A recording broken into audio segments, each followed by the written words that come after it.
East.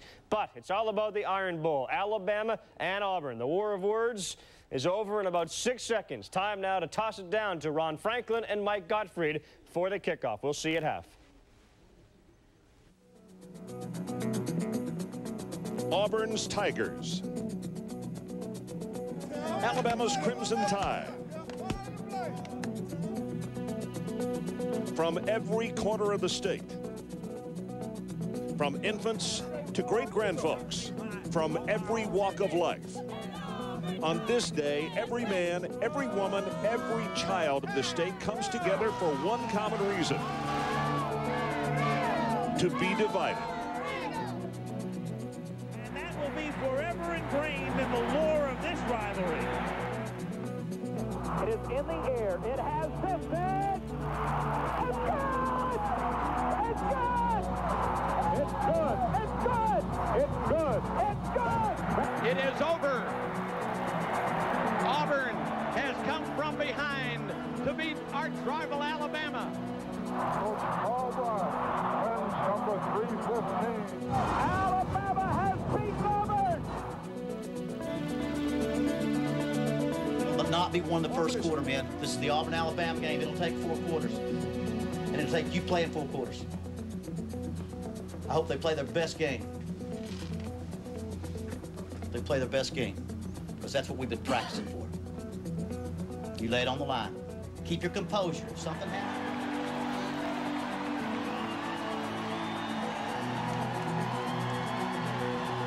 SEC West title, a conference championship game berth, a big-time bowl bid, perhaps even the alliance, but that means nothing to them for now.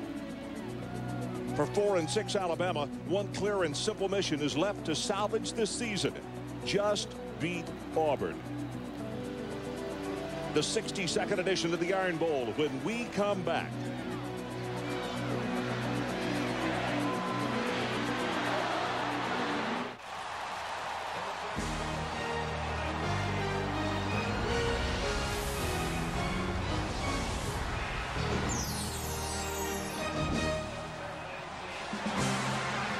Tonight, from a jam-packed Jordan-Hare Stadium on the Plains in southeastern Alabama, the number 13th ranked Auburn Tigers play host to cross-state rival, the Alabama Crimson Tide, in what is affectionately known as the Iron Bowl, the 62nd time they will have met.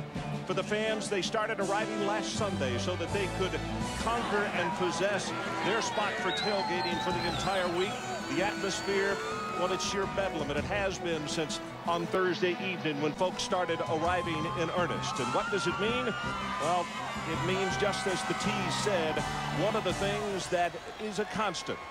On this night or this afternoon when they play, they come to disagree.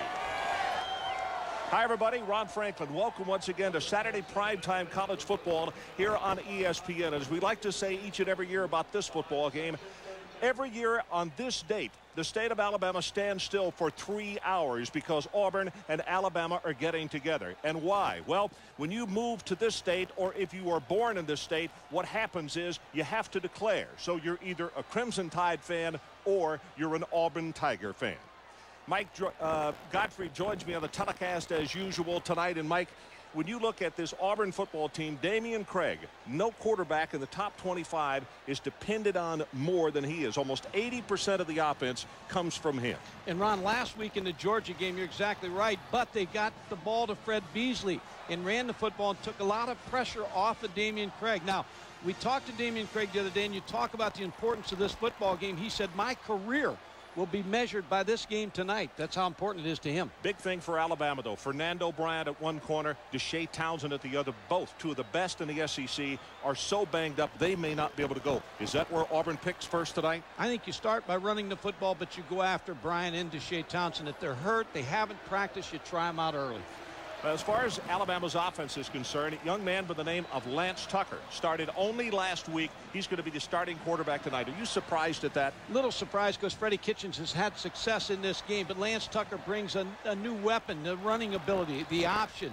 Lance Tucker is very productive. He was productive last week against Mississippi State. And this ball club tonight has to do well in the first 7 minutes, Ron, because they're like a fighter who's overmatched. They have to have success early in this ball game because they're not a comeback football team. The two head coaches, Mike DeBoe's first season, you can see the numbers 4 and 6. And across the way, Terry Bowden. 2-2 against Bama, 44 wins, 11 losses, his record. Auburn won the toss. They deferred to the second half, so it will be Alabama receiving. 57 degrees, rain is out of the area. Heavy rain yesterday, wind not a factor. 30% chance of rain tonight, but the weatherman guaranteed this afternoon, or close to guaranteed anyway, that we will have a pleasant evening for this 62nd Iron Bowl Classic. Jared Holmes to kick it off for Auburn.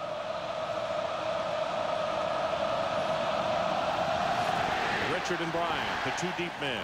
This is going to go out of the back of the end zone. In fact, it hit the upright. And let's check it on the sideline with Adrian Karsten. Adrian. Ron, thank you. Because history can motivate so much in this game, consider how similar this game is to the 1984 Iron Bowl when Alabama took the field with identical losing records they have tonight, 4 and 6. Auburn was in the top 20, number 11 that night, and Alabama with nothing to lose didn't. They upset Auburn 17-15, shocked a lot of people. That has become Alabama's motivation tonight, to be the first Crimson Tide football team to come to Auburn and win. Noise is absolutely deafening in the stadium. Alexander in motion at the throwback. They get it across the middle. That's Quincy Jackson on the quick screen. It'll go for 6 yards. And the tackle made as we take a look at offensively. This is how they start. Tucker, the senior out of Fayette, Alabama. Curtis Alexander and Ed Sissom are the two running backs. The receivers, well, the tight end Rutledge. He is an outstanding one. They will try to get to him 5 or 6 times tonight. Paul and Goss, the wideouts.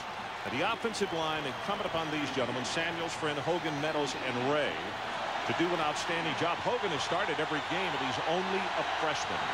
Number 74 out of Valdosta, Georgia.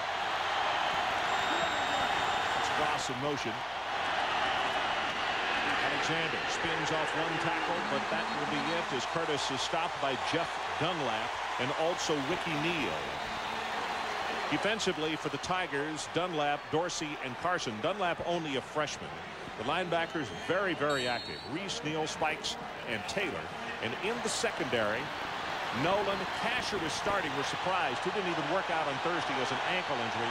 Houston and Ware rounding out the secondary. We'll keep an eye because Jason Bray, number 4, would replace him if Casher can't go.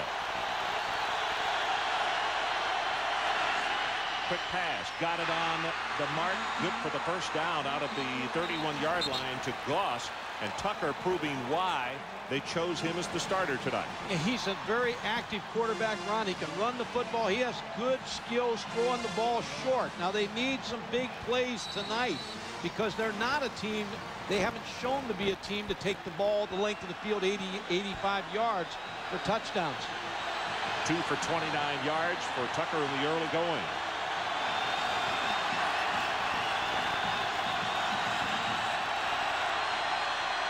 Quincy Jackson in motion. Go with the running play. Curtis Alexander, number 91, Charles Dorsey, the nose tackle, comes up to make the hit on him. And there is a marker across the way.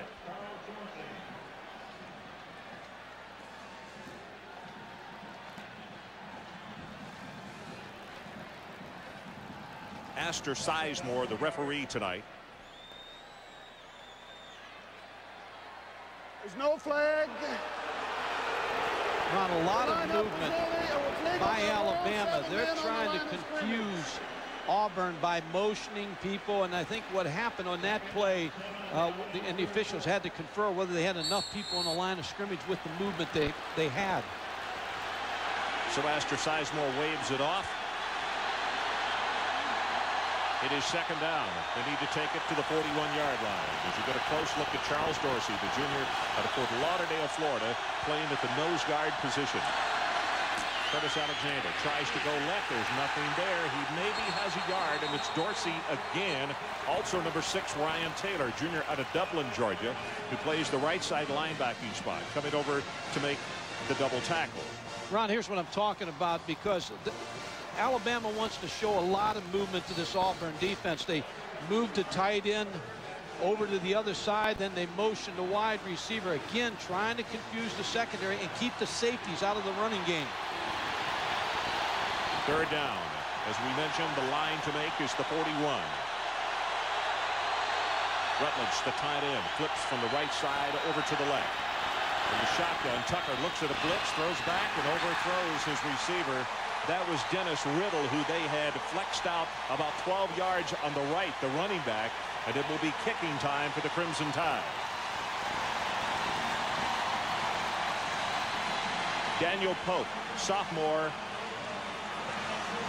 will do the punting. You see his numbers, just over 43 yards a kick, and this is Markeith Cooper. He does the returns for them. Had a separated shoulder at a time during the season. They don't use him as much at running back, but still as a return guy. And here's the kick by Pope. Kicks it away from Cooper. And it's going to bound and go out of bounds inside the 35-yard line. Well executed on the punt and nothing on the return for the Auburn Tigers.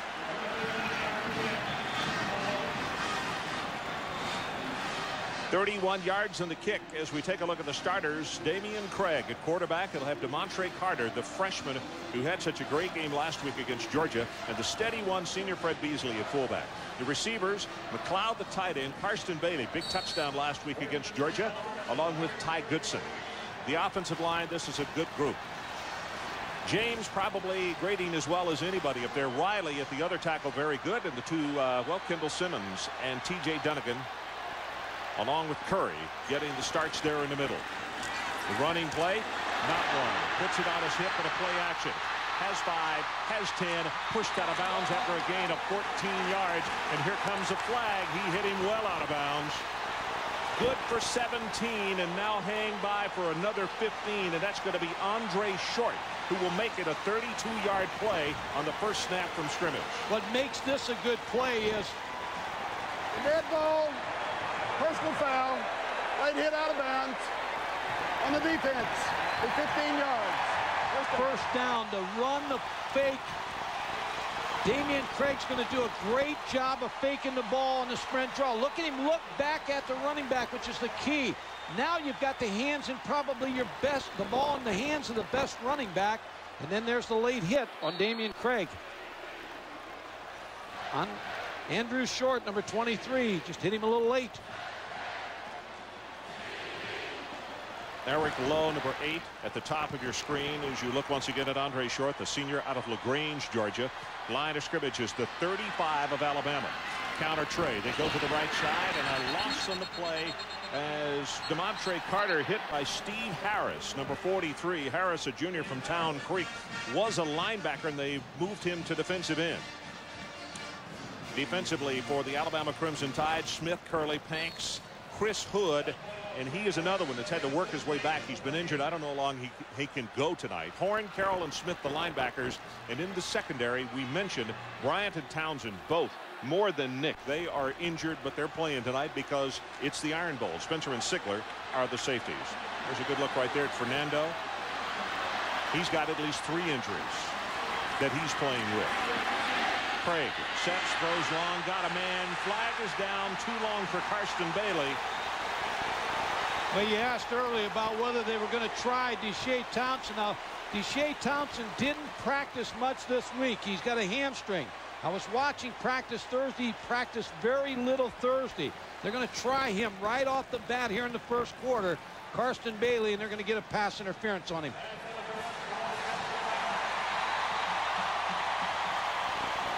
Damian Craig trying to throw the deep route, the streak route to Karsten Bailey. There's the push by Deshae Townsend when the ball was in the air. Pass interference on Townsend.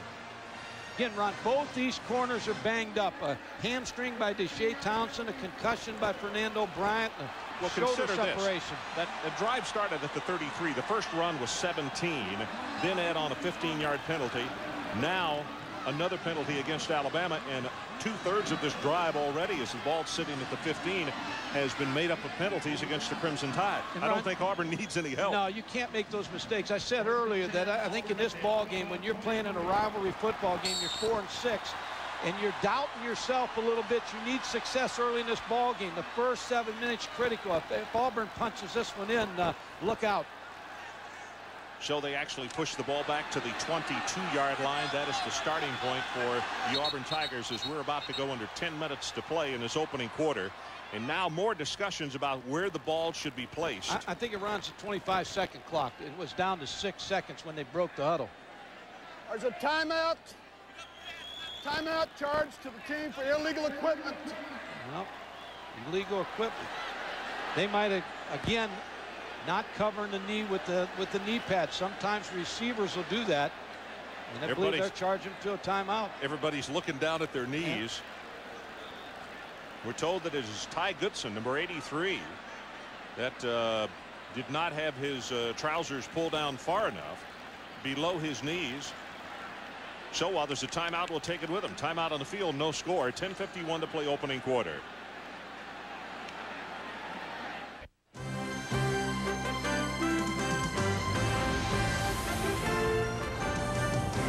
ESPN's presentation of college football, Alabama versus Auburn, is brought to you by Wrangler, real comfortable jeans, and by Discus Athletic, the brand that lets you compete on every field.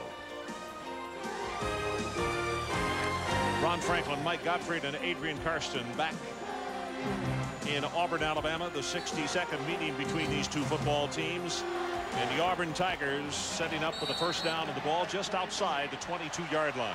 The timeout charge against Auburn because Goodson's pants did not come down below his knees, although Goodson argued with that, and the official had already charged them with the timeout. They go with the running play. Pitch back. Carter turns the corner at the 20 to the 19 before Kevin Sigler gets to him.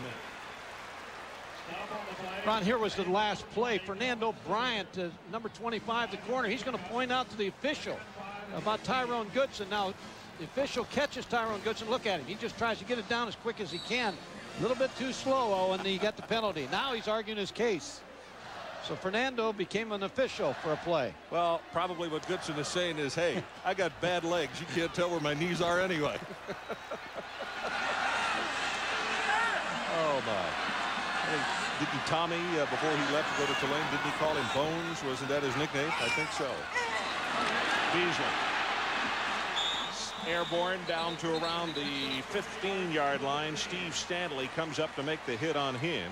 Also Travis Carroll, number 44.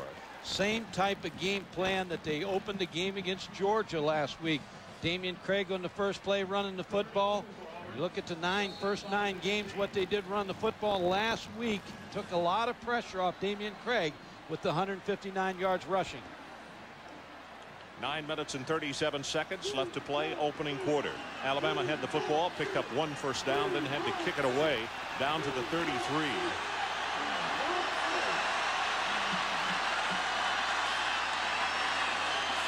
Simmons in the backfield. There's a blocker. Beasley left side at the 10, caught by the shoulder pad. He'll have the first down. Otherwise, he would have scored.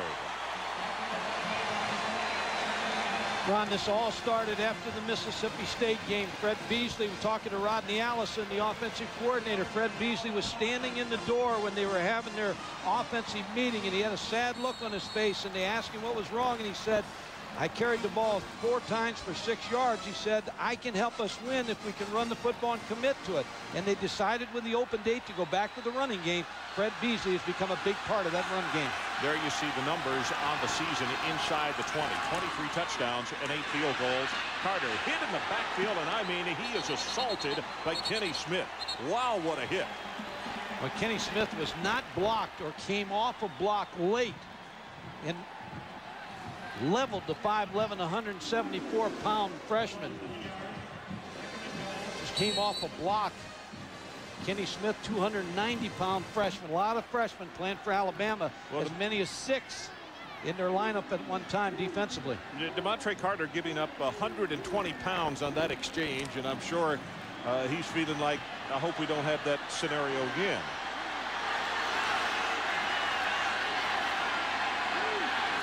Second down following the loss. Play action. Craig under pressure, and here's where he hurts you. Still scrambling, trying to get away from Carroll, throws it away, and no flag. Are going to say incomplete pass. Stanley and Carroll both coming after Damian Craig, and that's where he just gives you fits. He couldn't get turned, though, Ron. The difference in this play is he couldn't get his body turned. Fakes the ball to the right side. Now they get good pressure from the backside. Now you see he can't get turned. Now he can't get his body turned to get anything under it. Travis Carroll, 44, forces him out. Very hard, as you know, running in the opposite direction to get your shoulders turned to throw the ball well, and he was very smart. He just threw it right over the head of Clifton Robinson. Hicks Poor checks into the lineup for Auburn, number 89. It's third down. They need to score, or they have to go for the field goal. They cannot pick up a first down unless by penalty, and Goodson incomplete at the corner of the end zone, and that was Deshae Townsend who had the cover on him.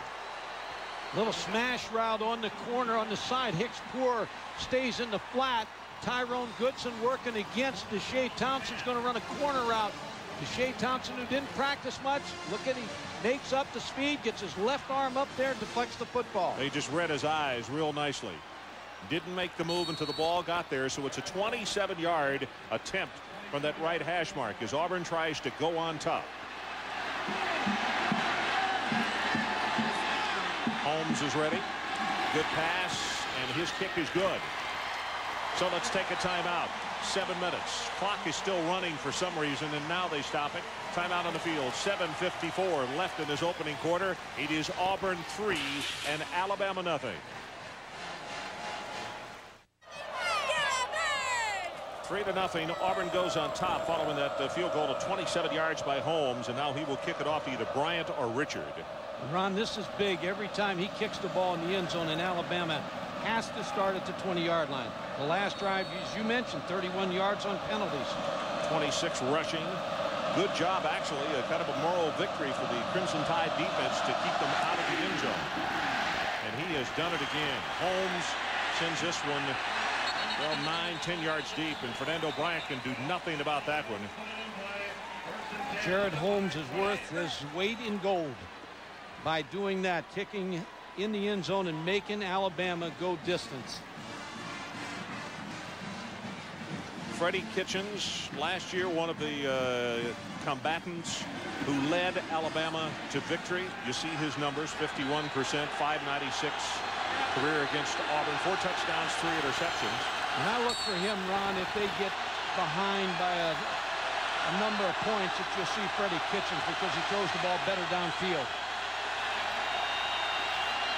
Tight end Rutledge flips from the left side over to the right, and it's a draw play. Curtis Alexander.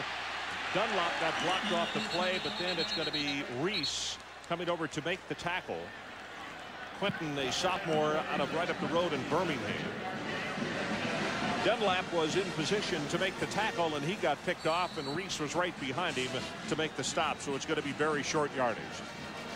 Alabama, though, I think you'll continue to see them pick away at the running game, because when you look at the running backs that they can hit you with, and Riddle, Sean Alexander, and Curtis Alexander, anyone can break one on any play. Plus the fact I think Mike is figuring to keep the ball away from Auburn. Curtis Alexander tries to turn the corner. Short yardage again as Antoine Nolan, number 13, came up from that quarterback spot to make the hit. Now it's third down, and they have to take it to the 30 to keep this drive going.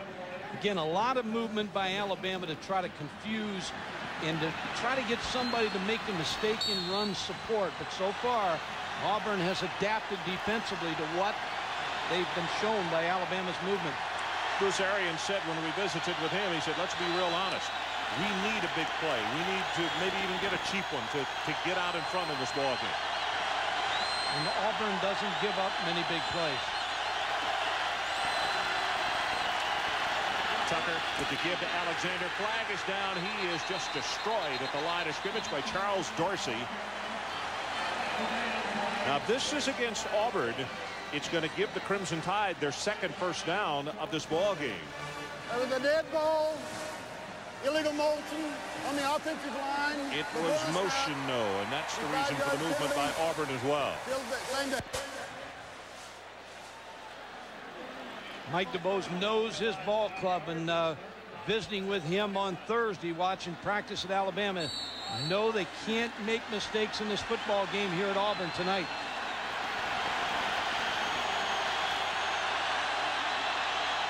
Third down and now 9. Tucker will move back and take this one from the shotgun formation as you look into the eyes of Tequila Spikes. Tucker drills it and almost intercepted by Ricky Neal. Good heavens, ball hit him right in the chest. Well, Ricky Neal has had a great year as a linebacker for Auburn University, showing blitz, then drops out in zone coverage. He's just looking to the hook zone. Ball's thrown right to him. He just jumps a little bit and takes his eye off the football.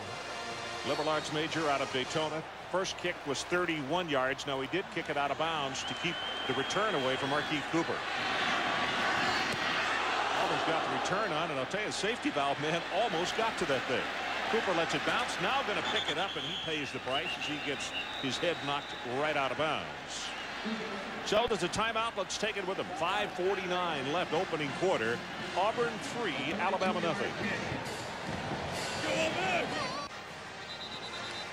We're back in Auburn, Alabama. Jordan-Hare Stadium filled to capacity, as you might imagine.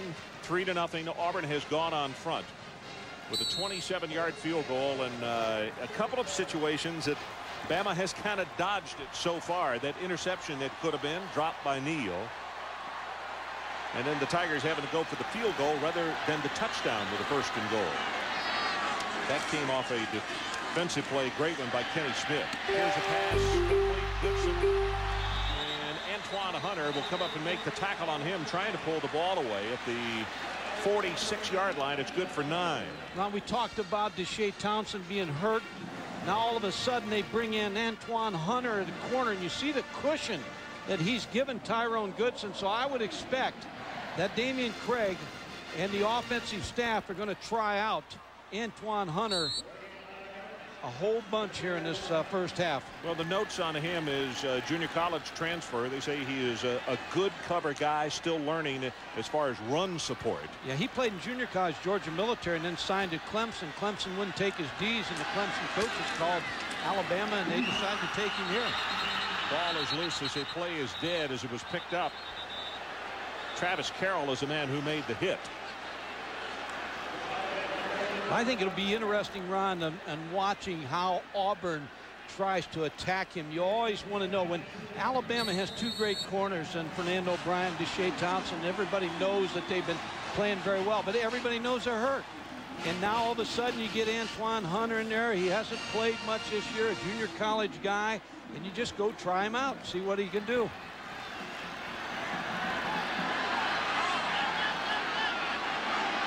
First downs, you can see the total 5 for the Tigers, 1 for the Crimson Tide.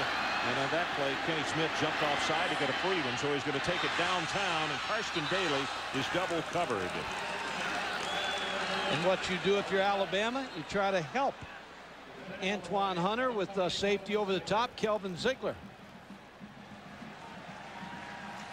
But Alabama offside, so they get a free play. Kenny Smith jumped.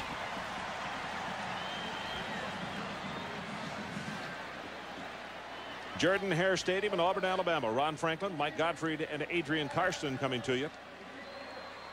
We're going to repeat first down here. It'll be 1st and 5. It's 4 penalties. I actually thought it was 5, but that's, they say, 4 penalties against Mike Dubow's football team early.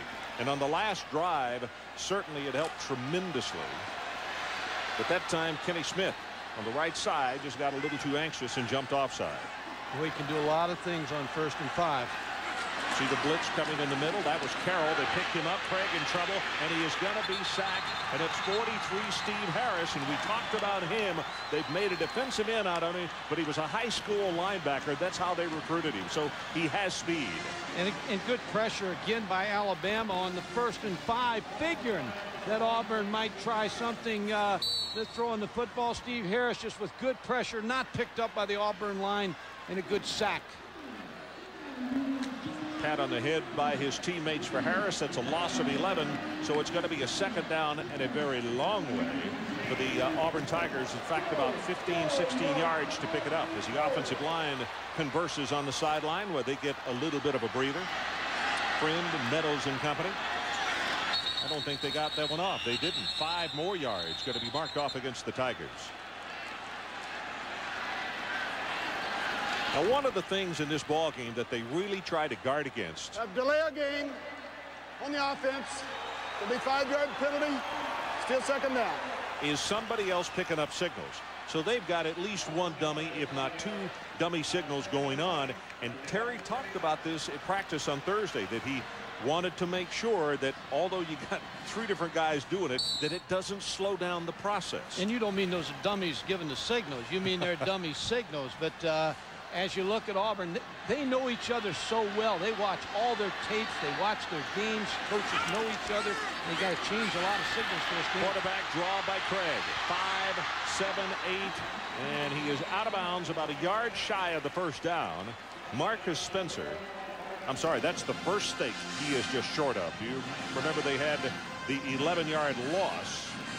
And Ron, you know, there's 3:16 to go here in the first quarter. This has been dominated by Auburn, but they only have 3 points. So you got to feel good if you're Mike DuBose at this point, because your ball club 4 penalties for 41 yards. You missed it. They threw the ball right to Neal, the linebacker, and he dropped it. So they're hanging in there, and they need to play well here early in the ball game. Look at Alabama jamming up at the line of scrimmage. They have got 9 folks in the box. Man coverage on the outside. Craig going to throw a fade route, and Karsten Bailey ran about a 12-yard out. Total miscommunication on that one. And it will be punting time. The Auburn Tigers had great field position, and they really just missed a super opportunity here. And they blocked it very well. Karsten Bailey just runs the wrong route according to Damian Craig's throw. Goes deep for Alabama. 62, the longest punt of the year for Holmes, and they're coming after him, and he gets it away under pressure, and it is a dandy high spiral. Hits it to 5 and takes a big Alabama hop into the end zone. 52 yards on the kick. Well, don't forget college football later tonight on ESPN. 22nd ranked Colorado State trying to wrap up the WAC Pacific Division against San Diego State, and it comes your way just after 10:30 Eastern as soon as we finish up here at Auburn.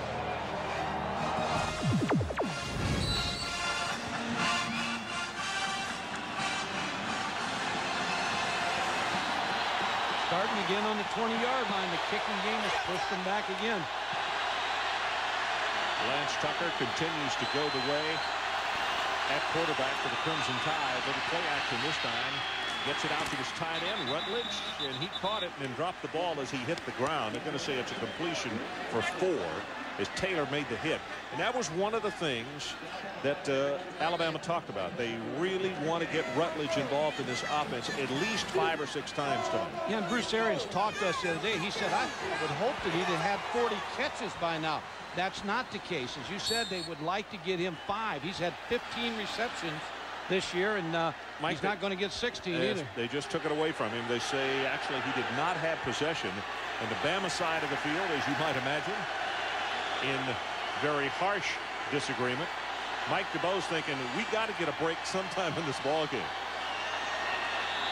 And now timeout has been called by Tucker. So a timeout charge against the Crimson Tide. Let's take it with them. 2:51 left opening quarter. Auburn 3-0.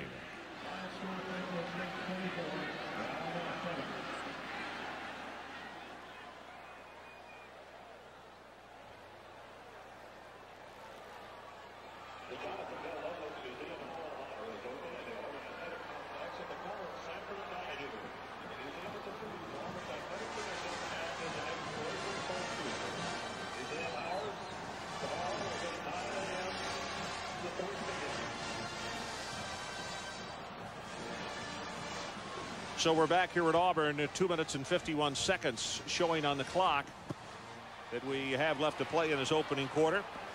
Mike made the point just a moment ago. It's a 2nd and long since they took the throw away, that Alabama has not been in the ball game very much, but they're only down by 3 points. In a rivalry like this, the longer you let the underdog team stick around, you're headed for trouble. Well, there's no doubt, and I felt like the first 7 minutes Alabama had to stay in there and do some good things, and so far they're in. This is a replay of the pass to Rutledge.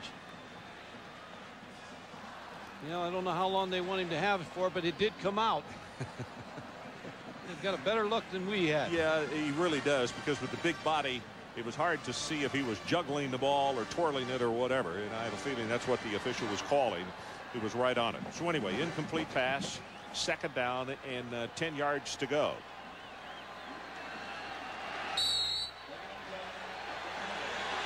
Total yards for Alabama so far 22 as Freddie Kitchens looks on, the senior out of Atala, waiting for his turn.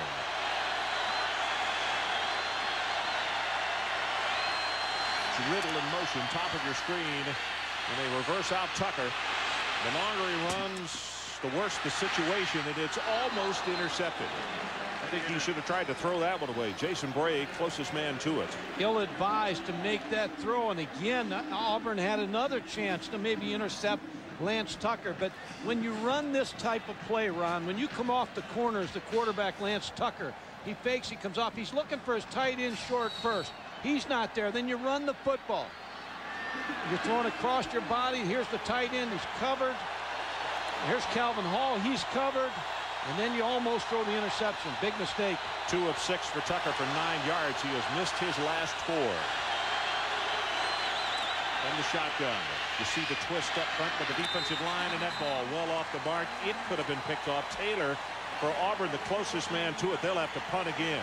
And you wonder how many times that you can put your defense in bad field position, and Alabama has not been able to move the ball on offense.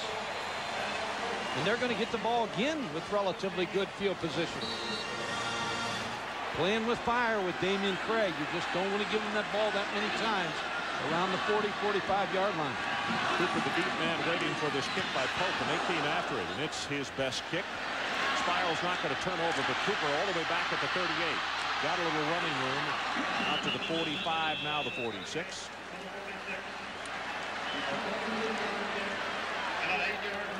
Well, Tuesday night, the National Hockey League on ESPN2 from New York City. Remember 3 years ago, it was Mark Messier with head coach Mike Keenan leading the Rangers to the coveted Stanley Cup. Well, now they return to the Garden for the first time together since joining the Canucks of Vancouver. Emotions will be running high Tuesday night on the Deuce. So again, Bama 3 and out, and they continue to give Auburn good field position, but the Tigers really have not taken advantage of it. Blitz coming, swings out the pass, and he's got him. And running room. Rusty Williams at the sideline. Inside the 30, he's down to the 24. Caught him in a blitz, and it's good for 30. Got the man coverage. Damian Craig hits Rusty Williams on a flare pass, and Damian Craig said, this is the biggest game of my life. I'll be measured by this game. Hits Rusty Williams, a bad angle by Travis Carroll, the freshman linebacker. Deshae Townsend finally in on the hit with Andre Short.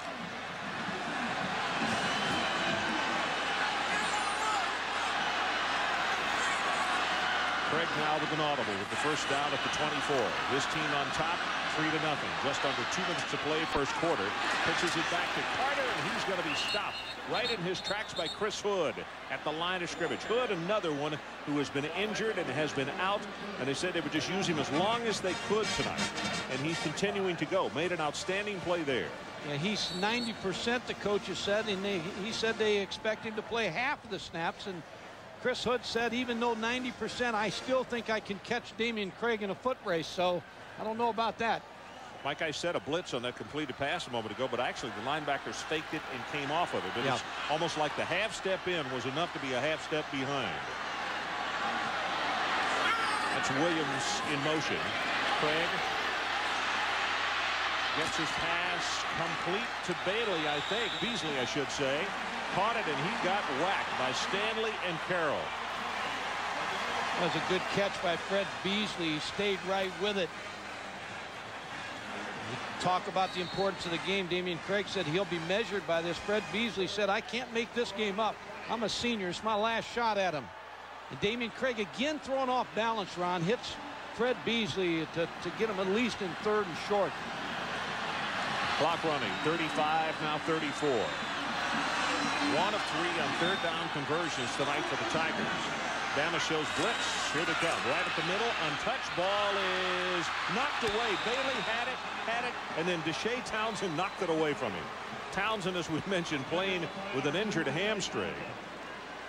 Deshae Townsend's playing well, and Fernando Bryan on the other side, and Curly Hallman, the secondary coach, said they like to play man coverage. When I call zone, they do not like it. They want to be man coverage, and you see Deshae Townsend knock the ball away from Karsten Bailey. Again, a good stop by the Alabama defense. 37 yards in this field goal attempt. Ball right in the middle of the field.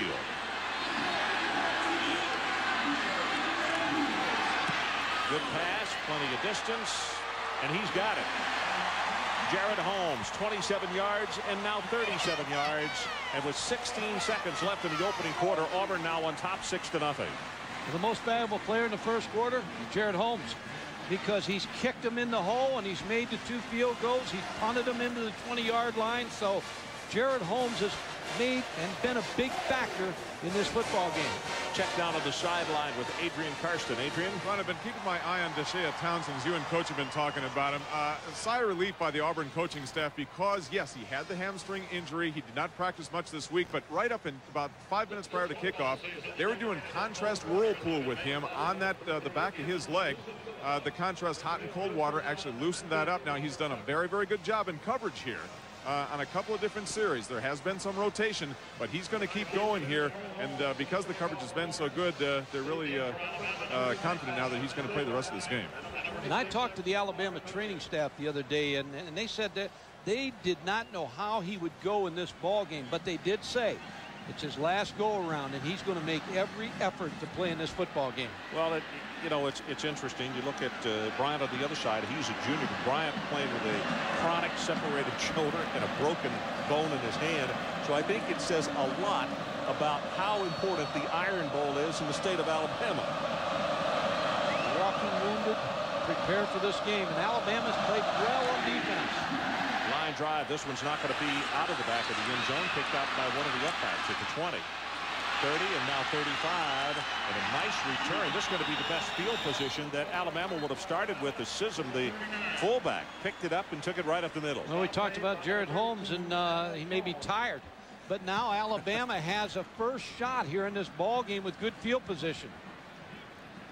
Now look at this. Started at their own 20 3 times in a row because of Holmes. 6 plays, 16 yards on the opening drive, and then 3 and out on the last 2 drives. Tucker continues to go at quarterback. Should be the last play of this opening quarter. Curtis Alexander turns the corner, and he will have 4, and that is the end of the opening quarter. So a timeout on the field, and as they change ends, it is Auburn 6 and the Alabama Crimson Tide nothing. And this, the 62nd Iron Bowl.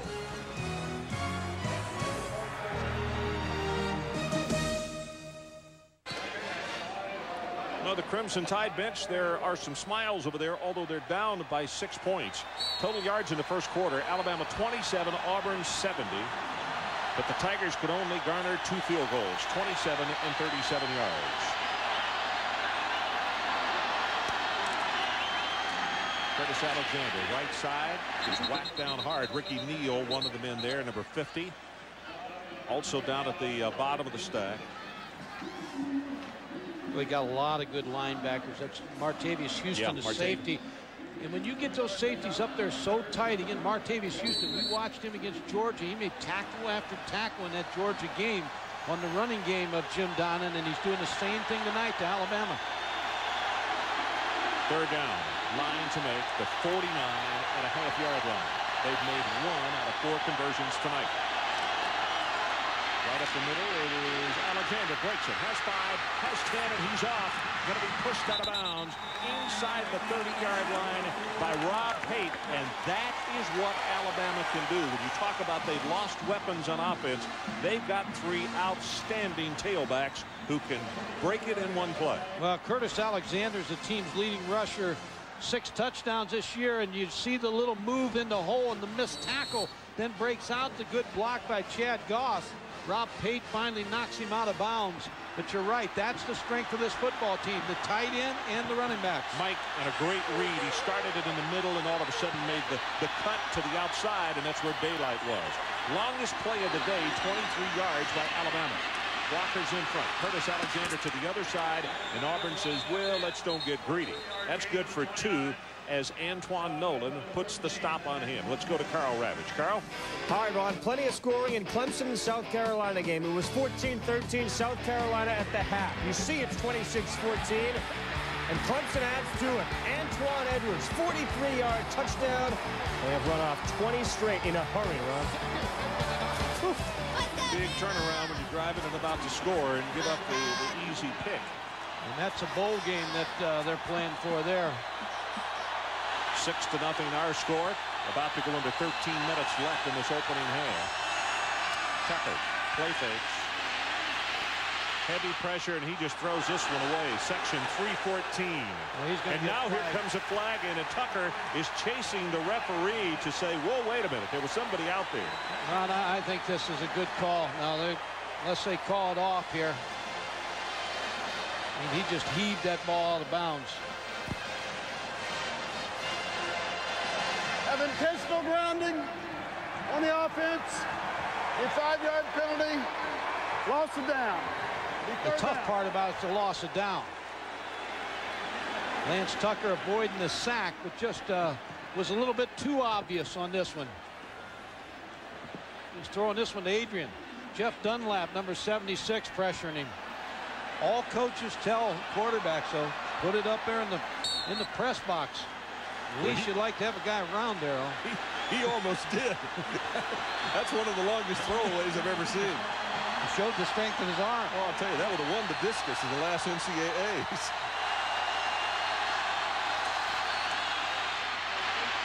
Tucker rolling, asking his receiver to come back. He does, but he caught it out of bounds. Quincy Jackson a little slow to react, coming back to help out his quarterback. And Ron, that penalty took him out of field goal range too. And they've had some problems with their kicking game, but now they're going to force them to punt the football. So Alabama had good field position, and that penalty hurt them. The loss of down, big. Well, let's see now how good Daniel Pope is at pooch kicking and putting the Auburn Tigers back in the hole. You have to think Freddie Kitchens is going to get an opportunity here for long. Now, Lance Tucker's played well, but you figure Freddie Kitchens has more experience in this ball game. Very high. This is a great pooch kick.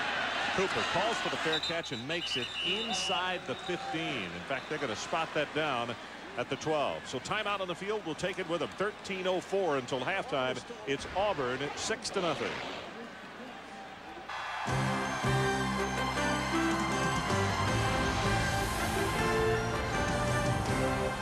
ESPN's presentation of college football, Alabama versus Auburn, is brought to you by the Pontiac Sunfire. Finally, a real set of wheels you can really afford.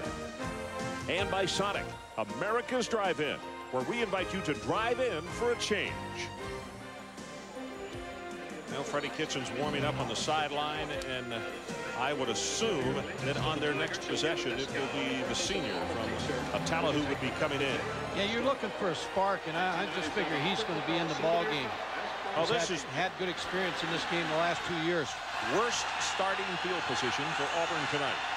See if Alabama can capitalize on that. Beasley, blocker in front, and he's going to take it to the 15.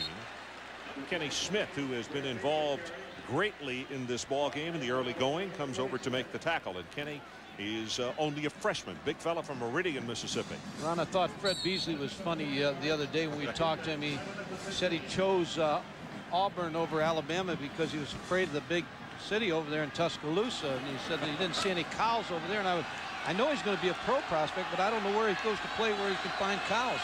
Unless it's Green Bay. We'll ask Adrian for an expert opinion on that. Blitz is on. Craig gets by, gets his throw away, and Hicks poor could not turn around. If he did, that is a super outstanding play by Craig. Ron, Alabama defensively has Damian Craig confused, and they've got the play calling of Auburn confused. They are coming after Damian Craig from a lot of different spots. Travis Smith, number 48, coming on the blitz there, not picked up. He ran right by the offensive guard, T.J. Mears. Well, Shea Townsend almost made a big boo-boo on this one. Yeah, he always stayed deep as the deepest. Yeah. And he didn't do that. He was coming up the peak.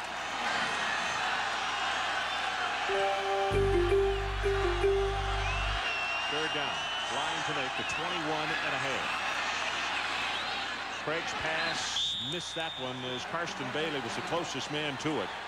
At the defense of Alabama now, they are not playing like a 4-7, 4-6 football team.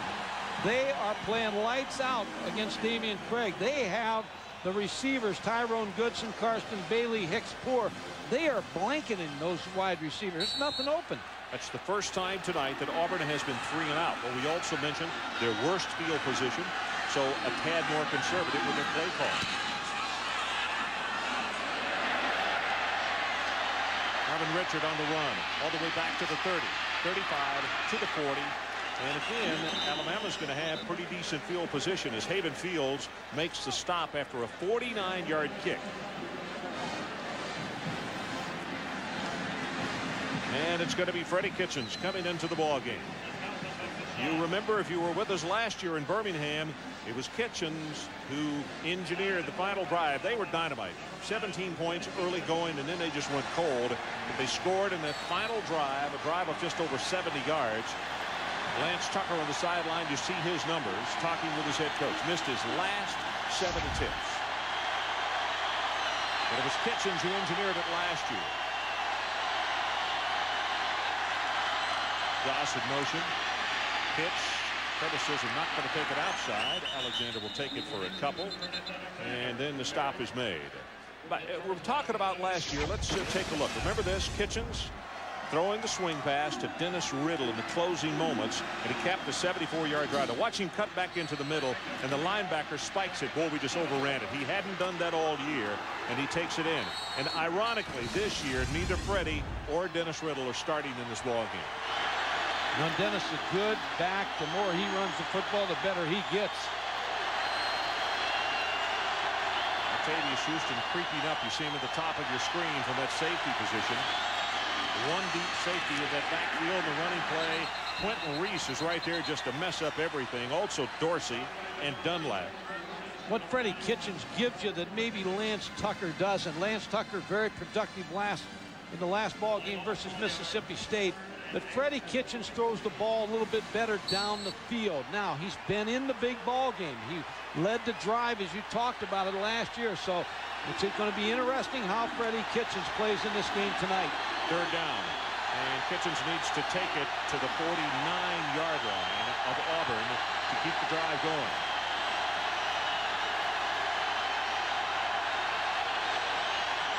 Jackson in motion, pressure. Got it away, has it complete. Going to be well short at the 45-yard line as Taylor is right there to make the hit on Jackson, who had come across in motion. And we have a player shaken up. I believe that's Hogan, isn't it? The center. The freshman who has started every ball game for them. Now, he was injured last week, and I think Brody played some in his stead. But we'll get a report as the youngster out of Valdosta is hopping off the field. And Ron, this is a ball club that's had their share of injuries all year. And Michael Vaughn, they lost him, the wide receiver, early in the year. And I think that's affected their ball club. And Michael Myers being suspended really affected their football team. That was huge. This is the 5th punt of the ball game already for the Crimson Tide. And they almost got it, and they roughed the kicker. Now let's see if it's running into or roughing as a fair catch is made at the 15, because Telly Embry ran into him. Big mistake by Telly Embry, because you never leave your feet when you're going after a punt. Mike, I looked away. Did he call personal foul or running into? I did not see it. It's 4th and 6. You leave your feet, you always have that possibility of running in the kicker. You never leave your feet. Have a personal foul. Personal foul. 1st down. Roughing the kicker on the Auburn defense. has made a lot of 15 mistakes yards. Here. First down.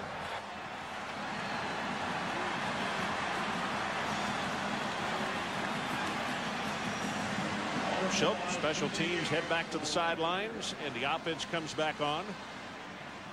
Last 2 first downs, Alabama's run the football. I think this is a time where you got to open it up right here. You got great field position, 40-yard line going in. You got experienced quarterback. See if they let Freddie Kitchens open it up a little bit more here. Brooks Brody, number 51, comes in at center, replacing Hogan, who limped out just a moment ago. Freddie's pointing to protection. Fake the draw. Pass is drilled. Got incomplete. That's Hall. And the ball is taken away. Brad Ware has the football. Antoine Nolan with the hit. Well, a good throw by Freddie Kitchens. Had Calvin Hall in the post pattern. Made the catch. Antoine Nolan with the hit. There's the strip by Nolan, number 13. And as you said, Brad Ware with the recovery. And Auburn with the big defensive play. Well, that's one that the Alabama faithful will talk about as you see the grimace on the far sideline by number 83, Calvin Hall, the sophomore out of Gallatin, Tennessee. But that's got to be confidence for Freddie Kitchens. He really drilled that football. Threw it very well.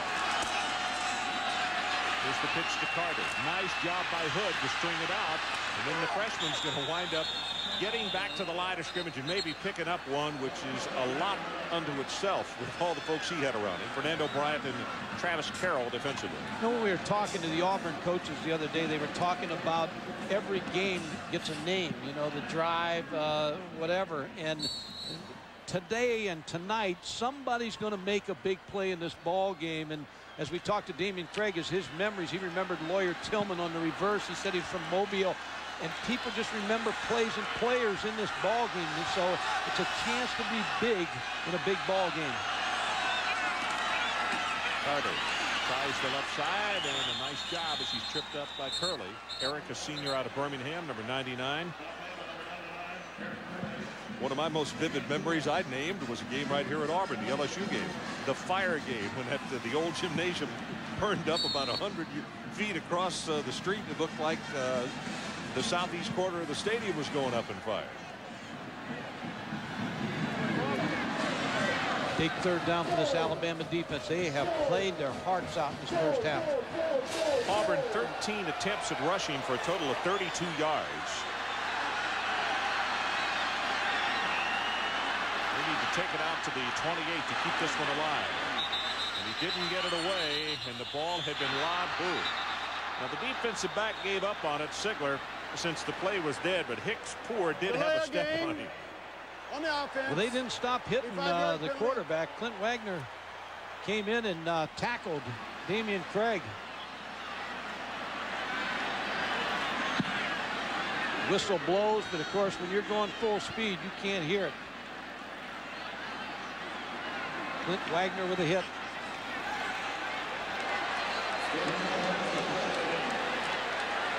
Freddie Kitchens got his first opportunity.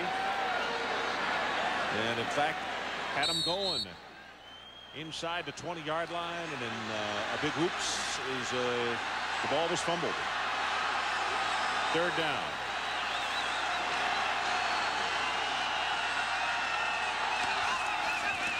Craig rolling to his right, and on the run, Hicks Poor, and it is going to be intercepted by Sigler.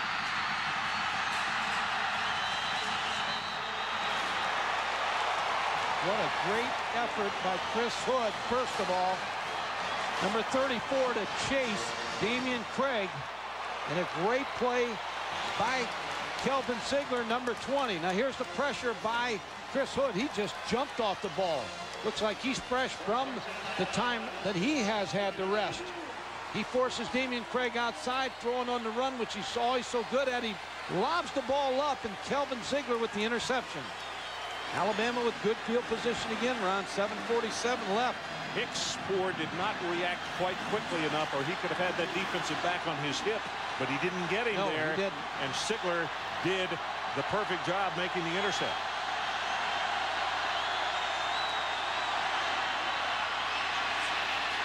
Kitchens drills it wide open over the middle, has it complete. No, incomplete, as Quincy Jackson had to go low and drop the football. And wow, he looked like the first guy out to the workout. That play's been open now twice for him. Quincy Jackson just has to hold on the play, so wide open.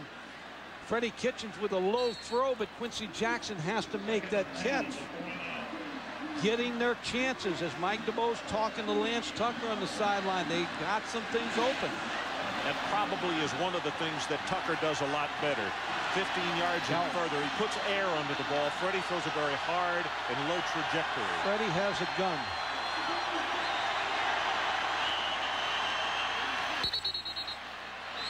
Movement by Alabama, I believe.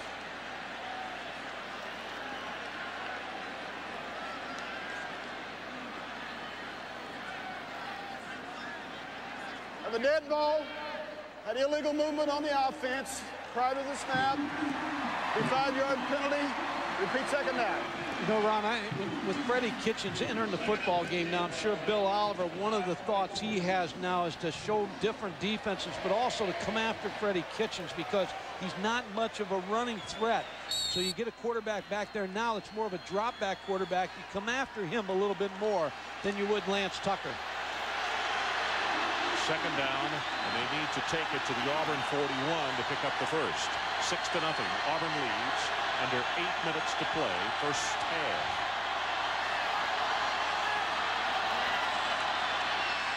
Kitchen drills the ball, has it complete. He's got Jackson, and he is going to have the first down, and he's loose. The foot race is on as the ball is trying to be taken away by Spikes. It will be a 1st and 10, Alabama. Freddie Kitchens has ignited this offensive football team by placing him in the ball game. Didn't start in this football game. Now has come in, has hit some key passes. Hits Quincy Jackson, number 7, with just an out route. Now some missed tackles. But the biggest mistake of all was where, Mike? He gambled on the play. Gambled on the interception. Alabama in business. From the 14, they run it with Riddle back into the boundary. Nothing. Nice job by Jeff Dunlap, the redshirt freshman. Also Dorsey, you can see him out there, number 91. Bruce Arians talked about Freddie Kitchens, that he had a great attitude all week. And when I was over there watching practice Thursday, Lance Tucker got 90% of the plays in practice. Freddie Kitchens, your backup quarterback, has to do a lot mentally. Just figuring if he was in there, who would I throw to? And he did a great job in practice because he looks very prepared in this ball game. 3 of 4 for Kitchens, 66 yards. He signals Riddle to go in motion. Throw back, and he overthrows the ball as he had Goss coming back toward the line of scrimmage. Marcus Washington may have tipped that football. Ron, I'll tell you another thing.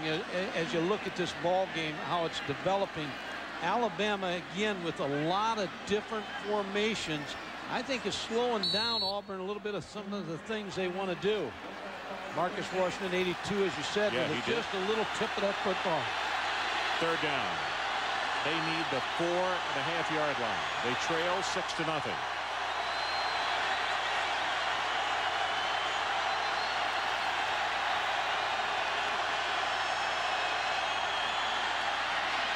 Kitchens drills it, has him over the middle, touchdown to Calvin Hall.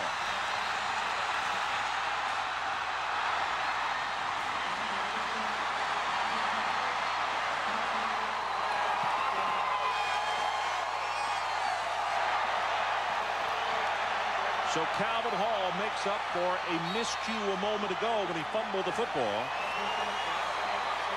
Well, a nice design play. They brought Quincy Jackson in motion.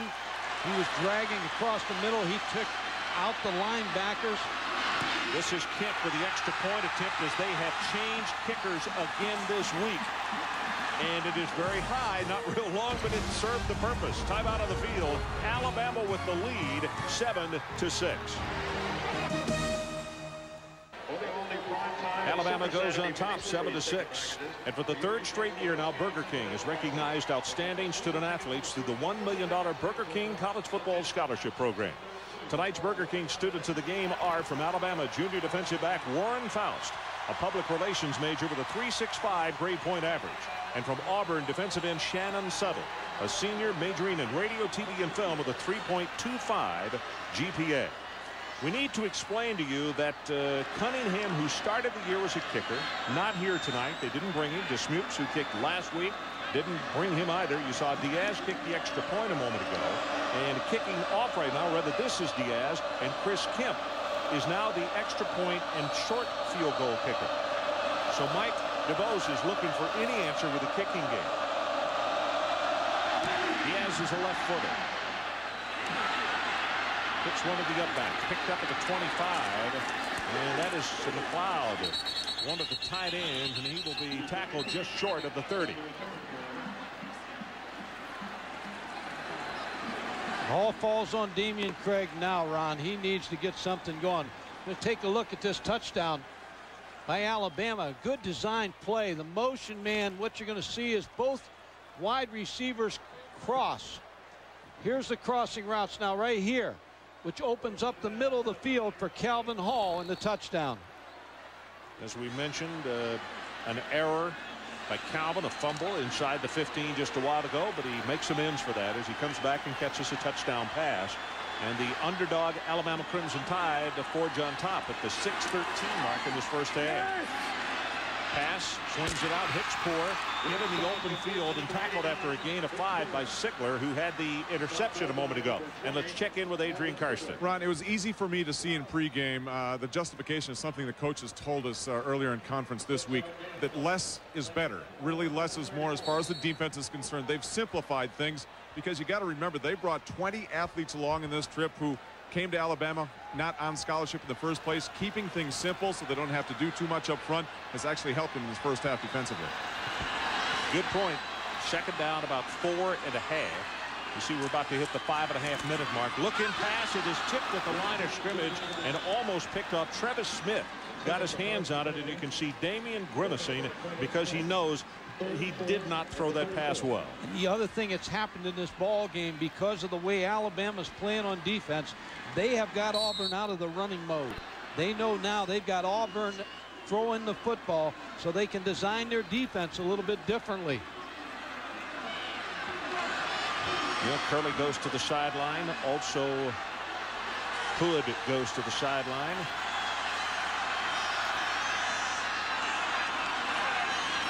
Pass over the middle is Hickspoor. Got it complete. They have missed on 5 straight third-down conversions, and they just got another one. Tony Dixon makes the tackle, and that is big, I think, Mike, as far as momentum in this first half, because Alabama had kind of wrestled it away from them. Well, they have momentum on their side. And what the difference in this ball game, the first half, has been the play of the secondary of Alabama. You talk about Bryant and Townsend they bring in, and then they rest him a series. Sigler has played great for Alabama in the secondary, and the secondary is just blanketed the receivers. Running play goes for short yardage with Beasley. He'll take it for about 4. Well, we talked about the running game for Auburn, and everybody's talked about it all year. They started out against Virginia with 77 yards, and you look at the 2 losses that they had to Florida here and Mississippi State here, and how they dropped under 50 yards rushing, and when they were at their best, Louisiana Tech and Georgia, 159 yards. That's when they have, and they take the pressure off of Damian Craig. Well, their average tonight, well, actually 14 attempts, 36 yards, which is an average of under 3. Quick pass, far sideline, got it complete. That's Bailey. And Deshae Townsend, little one-on-one coverage there, makes the stop. I'm amazed how well they're playing in the secondary for being hurt and missing so much action and missing so much practice. Deshae Townsend in pretty good shape here again against Karsten Bailey. Just a quick hitch. See him plant his foot. Deshae Townsend come up and make that tackle short of the first down marker.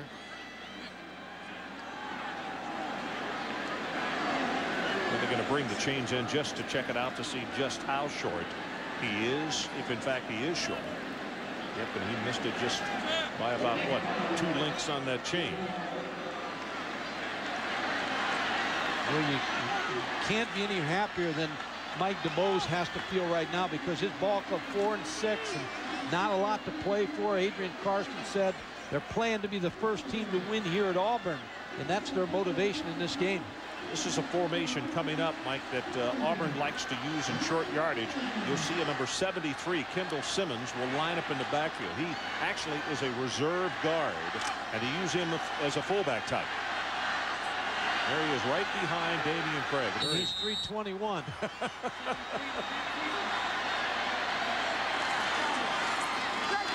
They faked it to him. They're going to go on top with the pass, and it is incomplete. Well, you talk about a great play call. You talk about great defense. This is designed well by Auburn to try to get 6 points quick, and a great fake by Damian Craig. And I think you go for this now. That was the whole idea behind this. Here is Kendall Simmons, the fullback, and that's 300 and some pounds going overboard. 321. But Alabama, look how they play this in the secondary. They're in great shape. I believe that's Fernando Bryant almost with an interception. Well, they go for it. Quarterback sneak with Damian Craig, and he got this easily. So actually a good play call. They had one to play with. It's excellent. These teams know each other so well, and they read their keys. Fernando Bryant, and there's the big fullback comes off. Last week, and you were laughing about Kendall Simmons. They ran a play against Georgia, and he hit Damian Craig in the back. Damian Craig probably, that was the hardest hit he had the whole game. I tell you what, he jumped pretty doggone well, though, Mike, when he did. When they ran the fake and he went over the top of the pile. They probably told him in practice, somebody will catch you on the other side. Nobody caught it. That's right. We just said, don't come down on one of our guys. Craig sets, throws, and Bailey was the intended receiver. Townsend was there with him. They're picking on those corners, or trying to, but they're losing. They're not getting much on it. Yeah, they're losing that battle tonight so far in this ball game. Karsten Bailey, number 5, against Deshae Townsend. Foot race. Deshae Townsend in perfect shape. Looking for the football, reading the eyes of Karsten Bailey. Nothing home. Deshae, another youngster out of Mississippi, out of Batesville. Curly Hallman said that they want the best receiver always. Hit Fernando Bryant. Him argued. Deshae Townsend. They want always the opponent's best receiver. See Damian Craig, 6 of 16. They take it to Beasley. Pass is thrown incomplete. Off the mark is Robinson, the intended receiver, and Sickler was all over him. Now let's check the marker.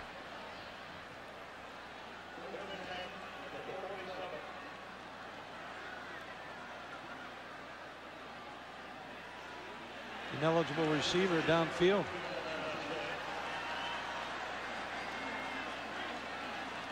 You know, we talked about this round early in the ball game. They had great field position, Auburn, and didn't take advantage of it. And Alabama had the 4 penalties and almost an interception, and they hung around, and Auburn just hasn't been able to put them away here.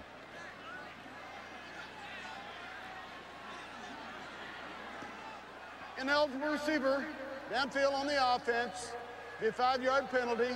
Repeat, second down. So Astor Sizemore explains the situation. It's getting cooler here at Auburn. In fact, a little bit foggy as the front, I think, has produced cooler air. And those young men, I know it's because of the orange paint, can't feel the cool that is now invading this city because it's the Iron Bowl. When you show a lot of formation, sometimes you line up wrong, and we'll go back to that last play after this one. Alabama shows blitz. Let's see if they're coming out. Yep, they're coming in the middle. Craig steps up, drills his ball, and it is tipped and going to be intercepted by Alabama. Marcus Spencer down the near sideline finally runs out of bounds. And I'll tell you, Clifton Robinson should have caught it and gone for a touchdown, and he got it tipped off his shoulder pad. He didn't catch it with his hands. Alabama just playing well in the secondary. Curly Hallman, the secondary coach, has to be happy about this. Disguising things, yeah. Clifton Robinson. So he let it get into his body instead of catching it. Marcus Spencer with the interception. Damian Craig really had some room to run that football. The old tip drill. So the line of scrimmage is now at the 44.5-yard line with 3:16 left to play until halftime. Auburn is confused on offense. And the home folks saying, hey, defense, give us a stop here. Crowd on their feet down to our right.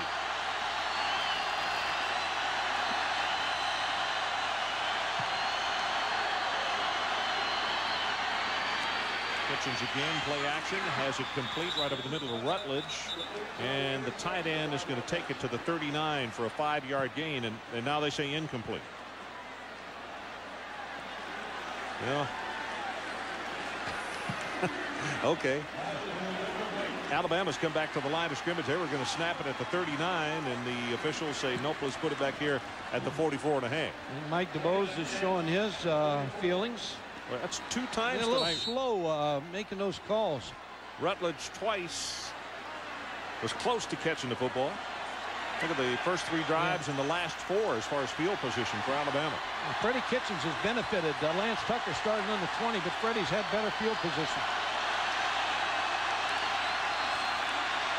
Spikes in the blitz right up the middle. Kitchens tries to run out of it, and he wisely goes down at the 41 as Martavius Houston is there. But that's why you blitz Freddie Kitchens, because even if he runs the football, he's not going to damage you. He's not going to gash you like a Damian Craig or maybe a Lance Tucker would gash you. He picks up 3 or 4 yards, but then you go after him again. Well, we can see that secondary resting on the sideline, and they're smiling. They're having fun. Because this first half is almost over, and Alabama, who was not supposed to be able to play with Auburn this year, because of that secondary, has forged into a lead by 1. Kitchens pass, got it, dropped by Jackson and almost intercepted as Jason Bray almost picked off the carom. And we've had guys drop footballs all over that should have caught them. Freddie Kitchens couldn't have been any better in this second quarter. He is throwing the ball right on the money. Receivers just are not holding on to the football. Quincy Jackson, number 7, pretty good defensive play by Jason Bray, but a good stop by Auburn's defense. They've got 2:14 and 2 timeouts left to try to make something happen. Hope to kick it away to Markeith Cooper. And Auburn has the return on. Good pooch kick.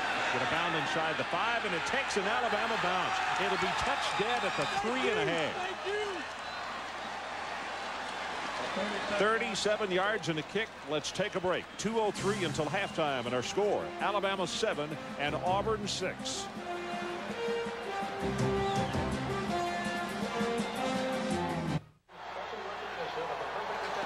Well, 7-6 our score. Alabama on top. And of course, we mentioned off the top of the telecast that the announcement was made about 55 minutes before this game kicked off that Arkansas had beaten Mississippi State, which means Auburn controls their own destiny to win the West. And this crowd went nuts. But so far, in the first half, as Carter breaks it out, 5, 10, and now 15 yards. He lost the football. Short, the Alabama player, signaled that Auburn had recovered it. I think he wanted to point the other way. Yeah, he's so happy he just pointed. And let's check in with Carl Ravage. All right, as Alabama recovers and has a chance to increase their lead, you're right about that, Ron. Certainly LSU sitting at home rooting for the Crimson Tide.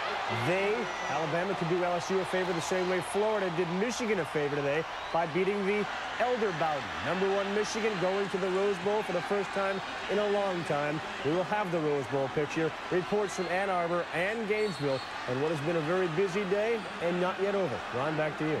Okay, well, Travis Smith is the man who made the recovery, and Terry Bowden knows the 3 turnovers and just his offense kind of disappearing in the second quarter has got them in a world of jeopardy right now. Curtis Alexander breaks it to the right side, and that is a great open field tackle by Jason Bray. Take a look at that fumble again. Well, DeMontre Carter's had some problems this year holding on to the football. Good hit again by Kelvin Ziegler. I can't even begin to tell you how well he's playing in this ball game. Just a good stick on Carter caused the fumble. And then Alabama with great field position. And one of the raps on Carter had been holding on to the football. Now look how this is flip-flopped as far as field position. 7-6, Alabama leads. Clock runs a minute 14 until halftime. Kitchens breaks the tackle. They didn't get him, and he throws this one away out of the back of the end zone. And to repeat what I started to say a while ago before we tossed it to Carl, and that is the fact that Auburn can control their own destiny, but right now they are down by 1, and the Crimson Tide is on the doorstep again. And Ron, a concern you have to have if you're Bruce Arians and Mike DeBose right now is you've had problem with your kickers. And you've got new kickers here tonight. So this third down, they have to make something happen right here on 3rd and 7. They do not want to get in a field goal situation. They'll take it if they have to, but they'd like to make something happen here. 3rd down line to make is the 12.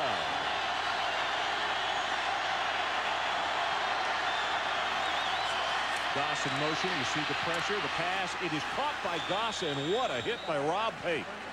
Whoa. Now here comes the decision that Mike's talking about. Let's see if they send the field goal unit on. I don't think they will, Mike. I think they will. I believe you take the field goal here, even though you've had problems with it. 4th and 4 is a long way to go. They may take some time to think about it, but no, they're going to go for the field goal. I think it's the right move, Ron.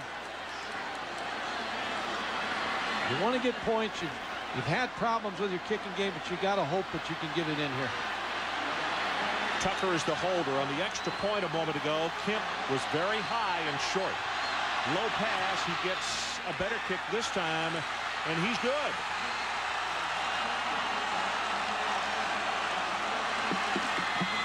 Chris Kemp with the field goal. 32 yards, and Alabama with 19 seconds showing on the clock on top by 4. You expect your best in a ball game like this, so you expect your kickers to go out and make something happen. There's a snap, the good hold. Nice job by Tucker to get that ball up. Timeout on the field. Let's take it with them. 4-point Crimson Tide lead. Didn't this training start at 6? Yeah, where is he?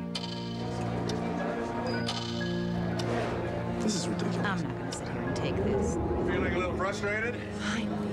Tired of waiting? You don't understand what's going on? That's how it feels to fly sometimes. Make it your responsibility to make sure no one feels that way on United. Compared to the rest of the industry, United is heading in a different direction.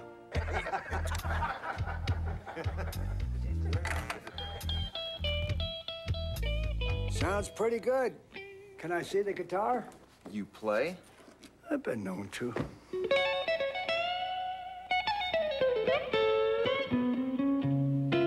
That's cool.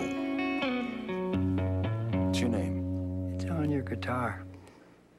Since 1873, original Coors, pure and simple. Well, as you look at this capacity house here in Auburn, Alabama, the folks to the right particularly, which is the home folks here at Auburn at this stadium, I mean, they are in shock because they not only were huge underdogs with the injuries to the Alabama players and what have you.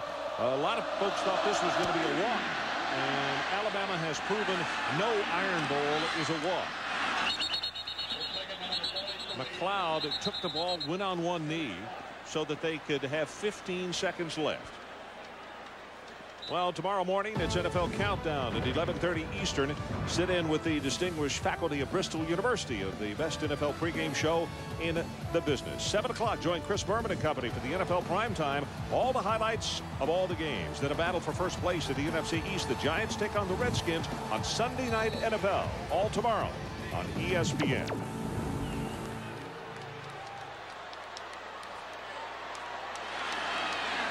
And Auburn will go on one knee and head for the locker room. 10 seconds, down to 9.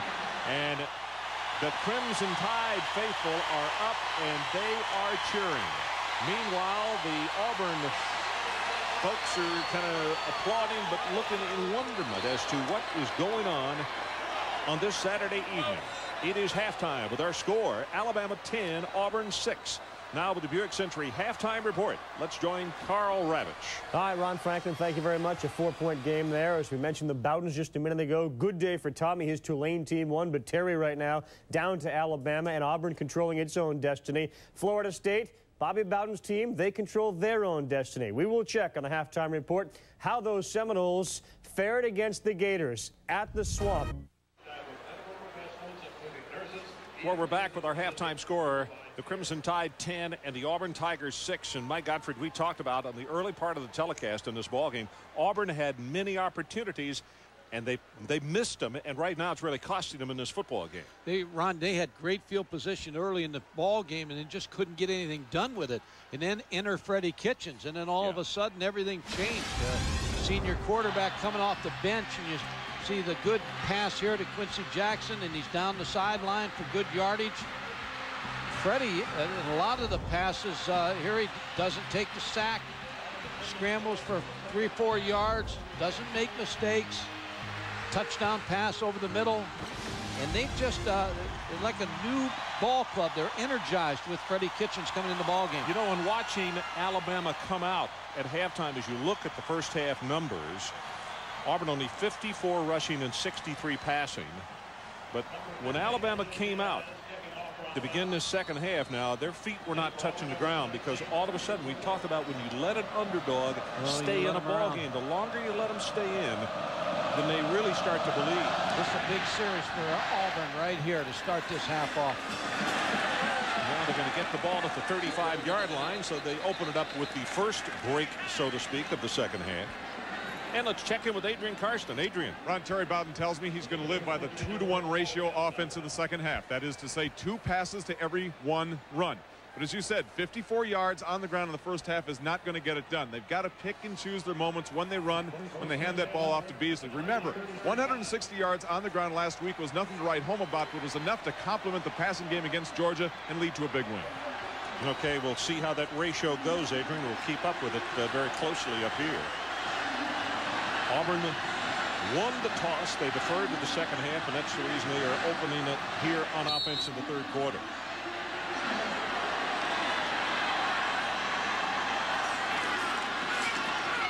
Beasley going to be hit in the backfield and knocked down for a loss. Curley, also Carroll coming in to combine on the tackle. Around the first half, we talk about the difference being Freddie Kitchens. He was 5 out of 10 for 82 yards and 1 touchdown. On the other side, Damian Craig, 6 of 17, 63 yards, but 2 big interceptions. First quarter, Alabama only 27 yards, 120 in the second quarter.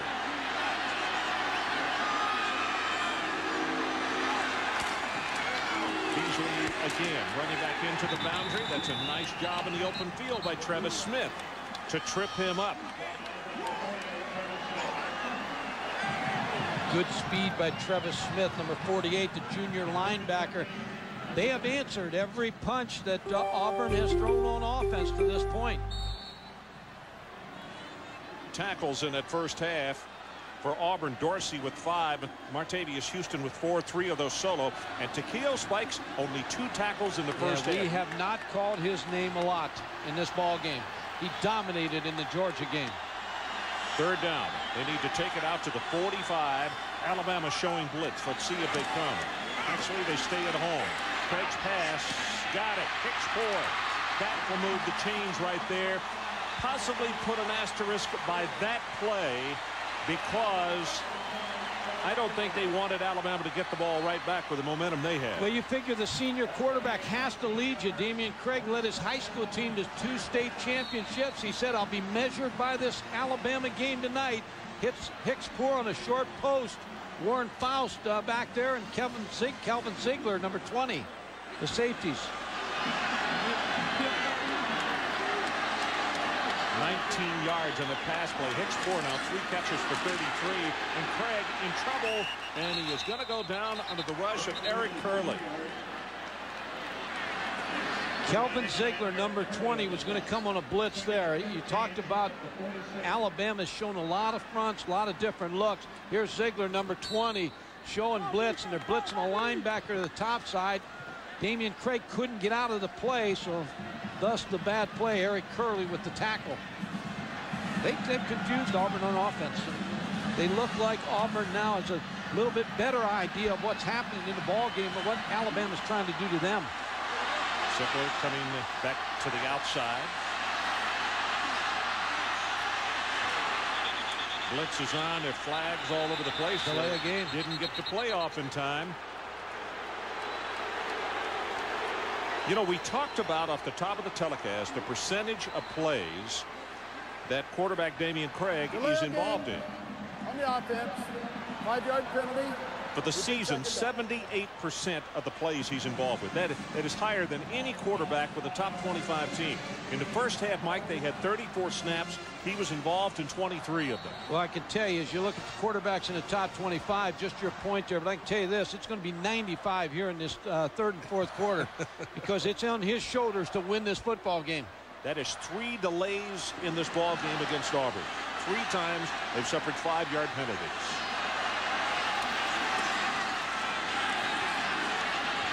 Craig. That ball hit Goodson right in the chest, and he dropped it. Well, they're very fortunate Fernando Bryant didn't intercept it because Fernando Bryant was going for the interception and tripped just as the ball came to him. Played it great again. This secondary for Alabama, I've talked about it all evening, raving about how they're playing in the secondary. But you'll see Fernando Bryant going for the interception. He trips and falls, or he picks that ball off. And you're right, Tyrone Goodson dropped it. So it's third down, and if they want to keep this one going, you got to take it to the Alabama 41. You just joined us. Crimson Tide 10, Auburn 6. Here comes the pressure. Craig going to be sacked at the 25 by Travis Smith. The second time that Alabama has gotten to him tonight. Well, you talk about a field position swing. That ball that started at 48-yard line, and now they're all the way back to about their 27, 28-yard line. Again, pressure. They're coming after Damian Craig, Travis Smith, Calvin Ziegler. They're not allowing him to set up and read defenses. Alabama appearing to be coming after him, and they got the pressure on, and Holmes, good acting job, but no flag. Punt return from the 30. Richard, and he's going to be stopped at the 36. Now, the hometown folks are booing because they think there should be a roughing, but I think you will see that Holmes didn't really get bumped into, and if he did, it was not that hard. Timeout on the field at 11:10 left in the third quarter. Alabama by 4.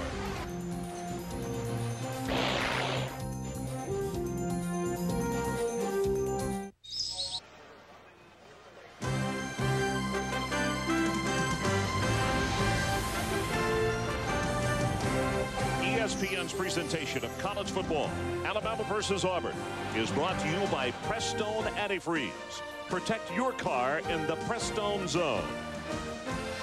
1972, the famous Alabama punt game. Bill Newton's 2 block punts led to 2 David Langer touchdown returns as the Tigers came back from a 16-3 deficit to upset the Crimson Tide.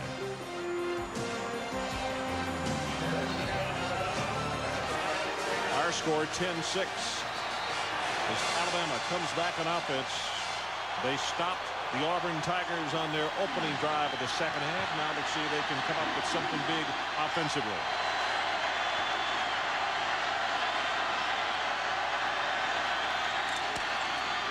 Curtis Alexander, big opening. 5, 10, 13, 14 yards. Antoine Nolan will put the stop on him. Now remember, Ron, now these coaches have coached against Bill Oliver before in the spring, and Woody McCorvey mentioned to me the other day that movement, they think movement can help them, and there's a lot of movement trying to confuse the Auburn defense. They moved to tight end. Once he's settled, they motion the outside flanker back, and it just looks like it's confusing Auburn on defense. 1st and 10 as they move the ball across midfield.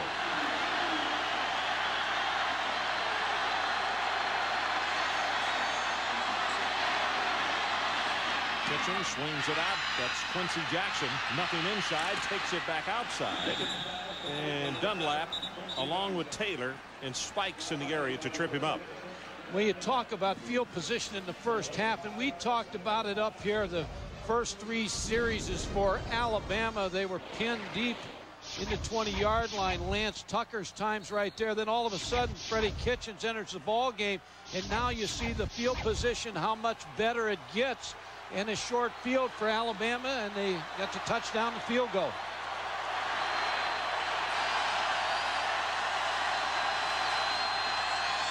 Again, Rutledge, the tight end, flips from the left side over to the right.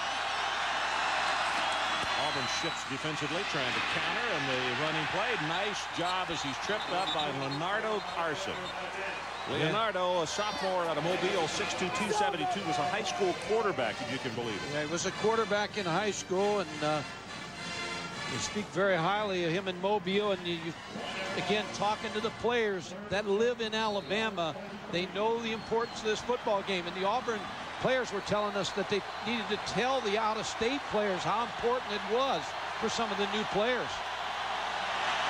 Third down. They need to take it to the 37 of Auburn. 30% third down conversions tonight. Kitchens quickly gets his pass away. He caught it. Did he get the first down? It's going to be awfully, awfully close. I don't think he has a first down. Quincy Jackson came back for it. Yeah. Bray was there with him. Well, he got a good spot. Oh, now I think he made it with the spot.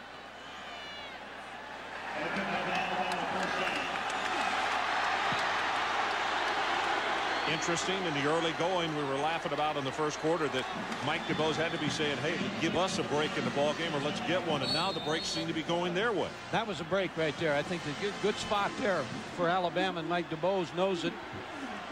And here's Freddie Kitchens again. Ron just seems to play well in this Auburn-Alabama game. Jackson, 5 catches, 59 yards. Quincy, a junior, came from East Mississippi Junior College.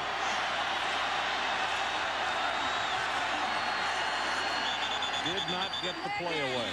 So instead of 1st and 10 at the 37, it's going to be 1st and 15 back at the 42. One of the problems, Ron, is the quarterback for Alabama makes the blocking calls. They designate who's a linebacker and who's a D lineman. We have delay game on the offense, exceeding the 25. Most quarterbacks are pointing at secondary guys who may come on a blitz. But all of a sudden, Freddie's is pointing to linebackers and defensive linemen. So centers usually make the calls to the blocking schemes. For Alabama, the quarterback makes the call. Interesting. You can see 74 Hogan is back in the ballgame. But I ask you that question. Since he's a freshman, do you think that's the reason they don't ask him to make the calls this year? May have something to do to it, but I think it's the system that Bruce Arians believes in. He wants his quarterback making those calls. 1st and 15. About to go into 8 minutes to play, 3rd quarter. Curtis Alexander, Sean, I beg your pardon, breaks it up the middle. Martavius Houston and Tequil Spikes combining to the stop, and it looks as though he's got the 5 yards back. Now keep one thing in mind. Last year, this young man right here against LSU as a freshman set a new all-time single-game rushing record for Alabama, which is incredible with all the great running backs they've had. And Mike, he came in the Michigan game in our bowl game down in Tampa and blew that one wide open with a game-winning touchdown. And that's the benefit of having 3 tailbacks. He's fresh now in this ball game, and that was a concern of Bill Oliver because he only plays about 14 players on defense late in the game. But maybe one of these tailbacks will get hot because they're fresh. Kitchens, this play is blown up on him. No place to go, and he just throws it away. They have to have a lineman downfield. Sure do. Here. Yeah. Hogan, the center, was about. Now they're missing this call. They had more linemen there. A little late, but and you got to make that call. There's 3 linemen from Alabama downfield. See, Freddie made a mistake. He should have ran that ball. Well, what happened? They were going to throw the what? The quick middle screen. That was the quick screen, but when it's not there, your linemen are downfield. You can't throw the football. So he should have run it. Hogan looking around like, well, I was doing how the play was drawn up. Sean Alexander, they flank him out. They're going to try to hit him with a quick screen. Now, he's not open, so Freddie Kitchens sees he's not open. But all the linemen are downfield, so you can't throw the football. Boy, that was a good coaching job right there. You could see Reese right back on him. Martavius Houston was all over him. No way that play was going to work. Have an ineligible receiver downfield on the offense. 5-yard penalty. Repeat the down. So it'll be 2nd down, and the ball is pushed back to the 41.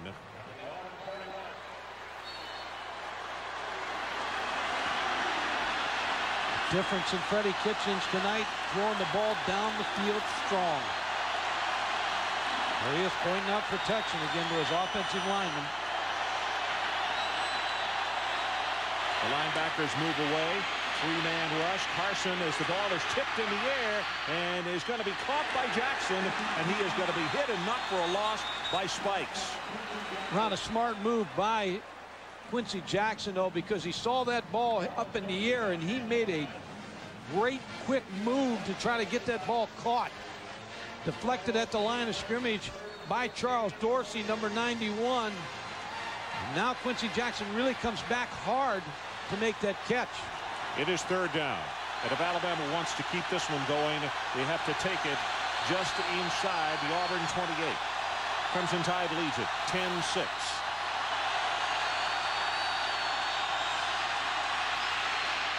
Screen to the right. Dennis Riddle turns it up at the 40. 35 at the 30. He has the first down and almost a touchdown as he got tripped up by Brad Ware.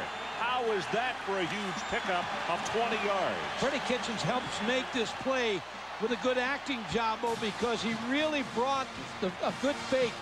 Sets up like he's going to throw. Now he drops back, hits Dennis Riddle on the quick screen, and now he picks up some very good blocking by Michael Ray, 62, and then hurdles for the first down.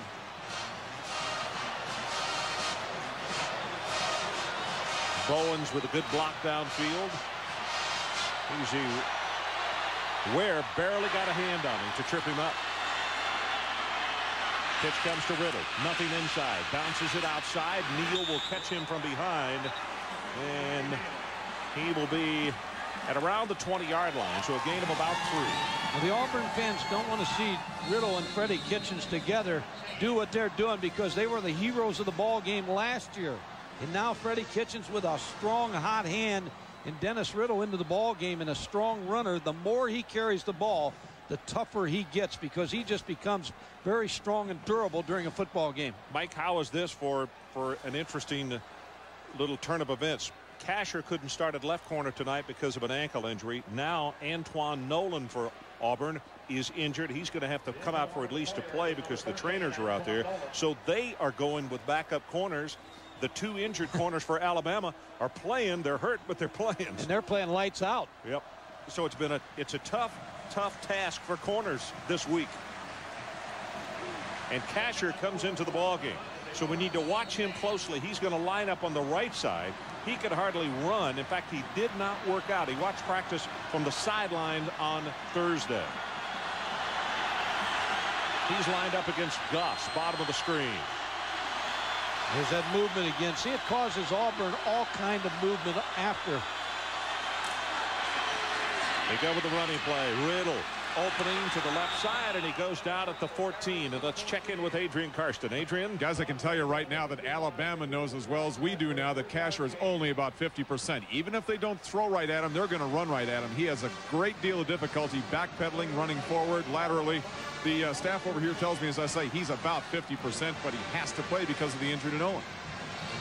Well, I know that he went straight to the training room at the advice of his defensive coordinator, Bill Oliver, on Thursday. And I think the youngster was going to try to run on his own on Friday just to see if he had mobility or enough to play anyway.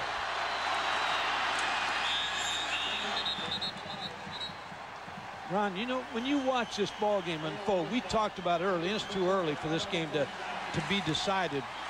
But both quarterbacks, it's been like opposites in this ball game. Freddie Kitchens is playing with so much confidence and poise, and on the other side, Damian Craig has everything on his back and looks like he's playing tight and afraid to make a mistake in this ball game. It's got one quarterback playing, he's wheeling it, freewheeling it. The other quarterback, just everything's on his shoulders. You could see that furrowed brow just now when Damian on the sideline. This is the 11th play of the drive.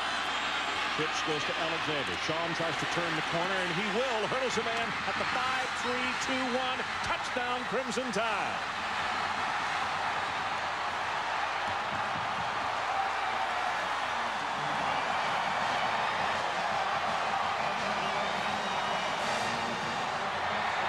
We got a good block from Ed Sissom, number 33.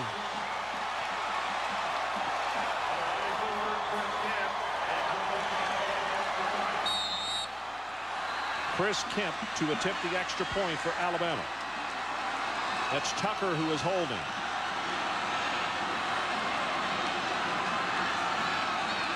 Gets a good pass, and the kick is good. So there was a timeout on the field, and are you ready for this one? Alabama 17, Auburn 6. We'll be right back. 17-6 our score, and there are some shocked folks in this state right now. And Mike, I have to say, as I look at this bench right here, the Auburn bench we were talking during the timeout, it's just kind of dead. And across the field on the Alabama side, people are jumping and slapping each other on the back, and they are full of life. That better change or Auburn's going to get beat here tonight. Ron, it's one team playing with pressure on their shoulders, another team playing having fun. Marquise Cooper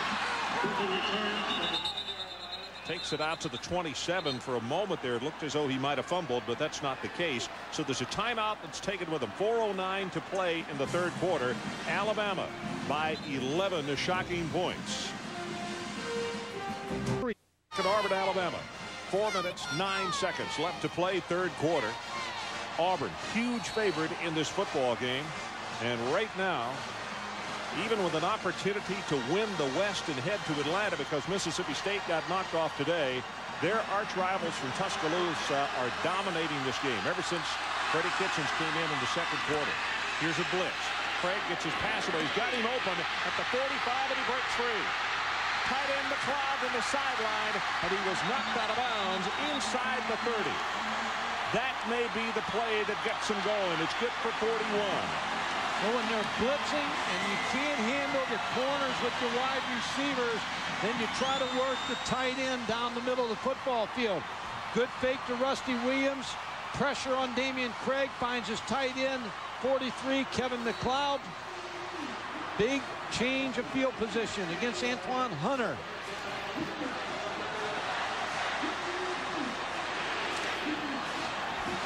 Auburn all year, Ron, been a quick strike offensive football team. T.J. Dunnigan out over the football. Deepest penetration they've had since back in the first quarter, I believe, as this pass is caught. Bailey on his way at the 10-yard line. It'll be first and goal, Auburn. Townsend saved a touchdown.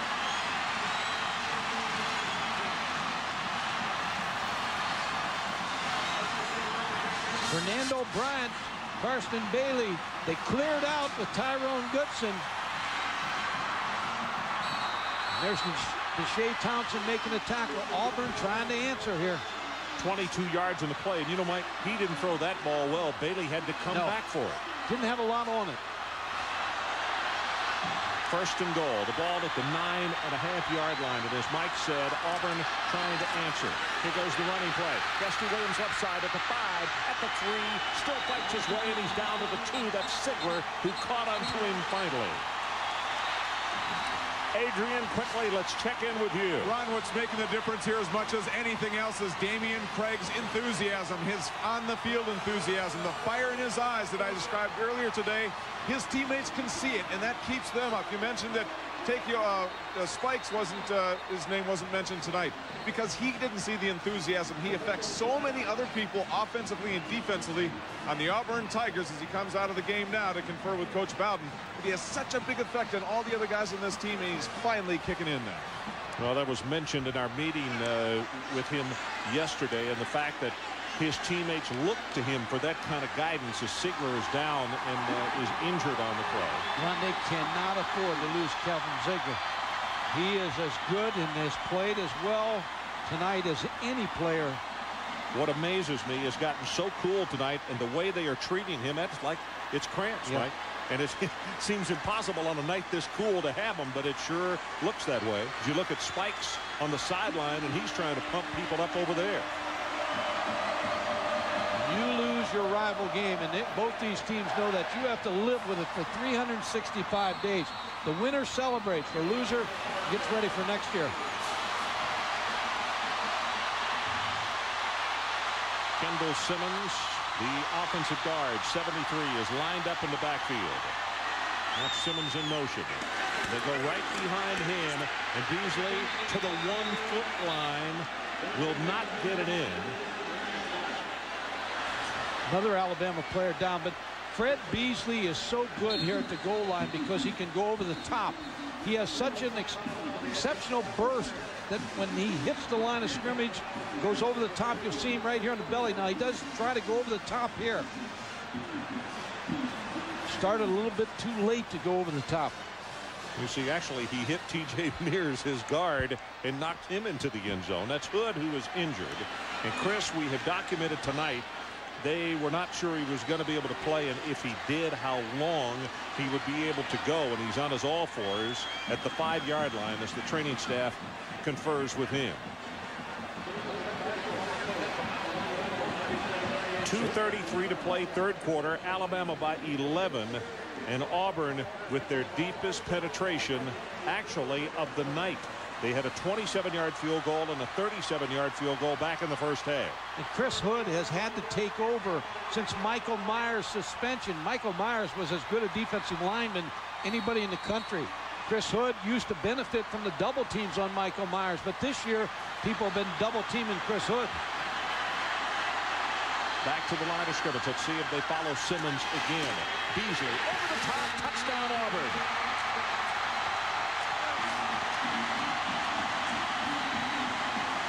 You got to go for 2 here too. 17-12. They'll call a 2-point play. Try to get it within 3. Put the ball on the left hash, Rondo. They'll move it over so they get some wide side of the field with which to work some type of pick play or some type of flood route. 5 plays, 72 yards in the drive by Auburn. And the big play was the 41-yard pass play to the tight end McLeod. Watch Beasley on this play. Bailey in motion. Blitz off the corner. The pass hit Bailey right in the stomach. I'll tell you, both quarterbacks have had a ton of drop tonight, and particularly Auburn. Whoa. It's wide open. Unattended, and he dropped it.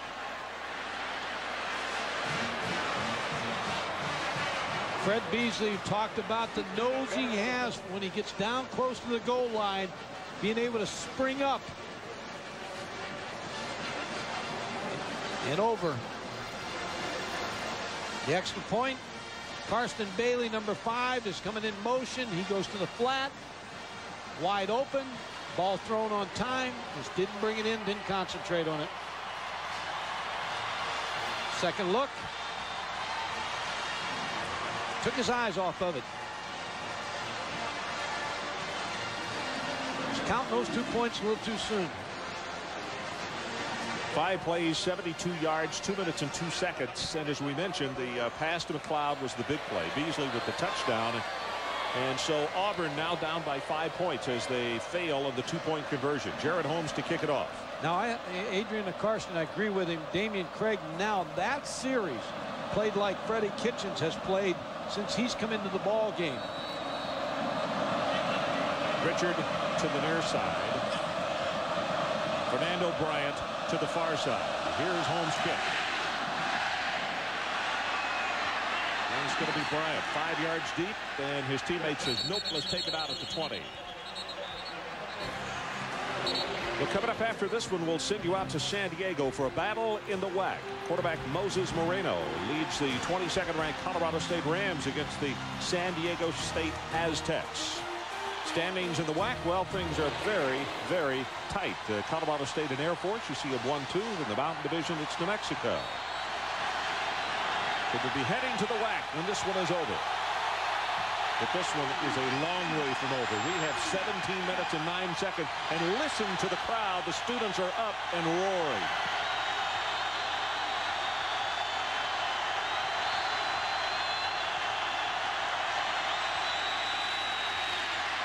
Kitchens to Jackson right over the middle. That will quiet the crowd as he hits him at the 42. Well, what Freddie Kitchens just said with that pass is sit down. There's too much noise in here, and I'm going to silence you. But Freddie Kitchens has had a great night. He couldn't play any better than he's played tonight. Quincy Jackson on the post route.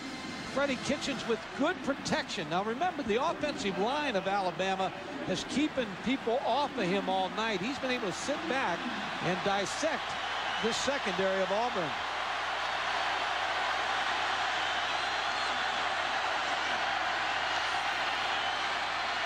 There we go. Looking at the tight end again.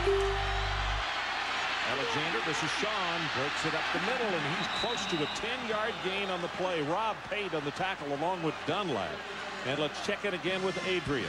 Head coach Mike DuBose singled out Freddie Kitchens in the locker room at halftime. He told the rest of his team, yeah, we remember 1984 and all the similarities, but this is the kind of leadership we expect at Alabama. A senior who was basically benched for his last 2 games, continued to work hard, came in, watched film, worked overtime, and now he's leading this game and leading the team. Well, you're always looking for role players, Ron. 28 plays, 213 yards, and 17 points since he's entered this football game. 10 of those points, 10 that they have tonight, have come off Auburn turnovers. Sean Alexander, right side, going to have 5, breaks it out, has 10, still on his feet. He's going to have close to 15 yards, which gives him like 25 yards on 2 carries. And this is the point that we were making, that with these running backs, but particularly him, he's your super home run hitter. And they're running out of the I formation, 2 backs in the backfield to get a good block from Sism, the fullback, and they have just turned loose a running game. But there's more to this football game. I think that the Alabama coaches offensively know Bill Oliver. They were together with him. They know what he's doing. They're trying to outflank him. They're trying to give him problems with movement. 3 carries for Sean for 33 yards and a touchdown. So an average of 11 yards per try. As they go again, Nate Smith will step up to make the tackle. And it was Dennis Riddle who got the call that time. Ron, as Adrian was talking about Mike DuBose making a point about Freddie Kitchens at halftime, as a football coach, when you bench somebody, they can go one of 2 ways. They can mope and sit around and sulk, or they can come in and be ready to go. And I think you're seeing what Freddie Kitchens did all week. Even though he didn't get the practice snaps, he mentally was in the practice and ready to play in the game. And Lance Tucker's right over there, because both of them want nothing more than a victory here tonight. That's the end of the 3rd quarter. So let's take a timeout with our score as we head to the final 15. Alabama 17 and Auburn 12.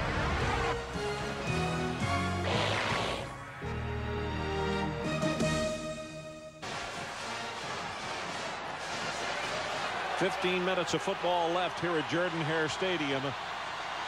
Alabama with the football. 2nd and 7. The ball is at the Auburn 33-yard line. Jackson in motion. They go to the running play, and Sean Alexander pops his way down inside the 30 to the 29. It's Martavius Houston who will finally stop him. But as good as all 3 of these backs are, Riddle and Curtis Alexander, I think Sean gives you a tad more size, but a bigger, quicker burst. Don't you, Mike? We've seen him against LSU, and he was unstoppable that night. But I think all 3 have a spot in this offense, and right now they're going with Sean.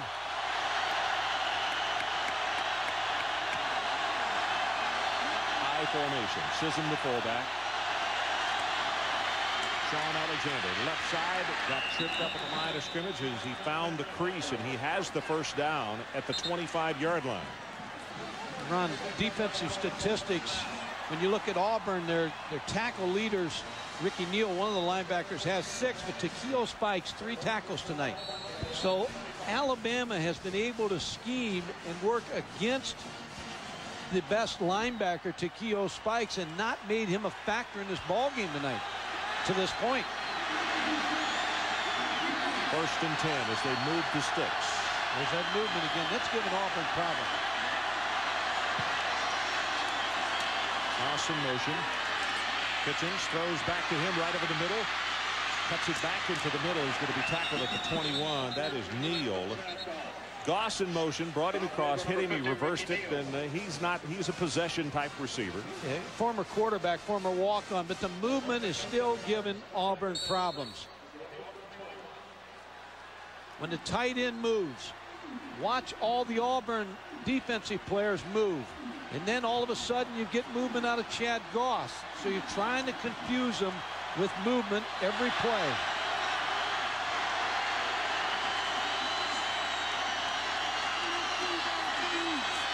Goss again in motion, but they give it to Sean Alexander. Could not get by his own blocker, and Neal and Ware stuffed the play. Brad Ware's the safety, the free safety. He is so tight on that play. They know they have to stop the run. The more times you see the tight end move, the more time you see the flanker motion, and he sets up the run to the weak side. And Brad Ware just was moving up on that play, and there was no place to run the football. So the situation, 3rd down and 6. To keep it going, they've got to take it to the Auburn 16-yard line. They lead it 17-12 as we have 12.5 minutes left in this 60-second Iron Bowl. That's Jackson in motion. Here comes the blitz up the middle. Spikes with pressure, and he drops the football. Hall had it hit him right in the chest. And as we said, it was Spikes who was coming pell-mell right up the middle. And Ron, now the kicking game becomes very important again. You're on the Alabama sideline. You just you know the problems you've had this year. Calvin Hall's right in his hands, and the two receivers, Shamari Buchanan, real close to him. So this is a 38-yard attempt. That's Tucker holding. Low pass from center. The kick is long enough, and it's no good.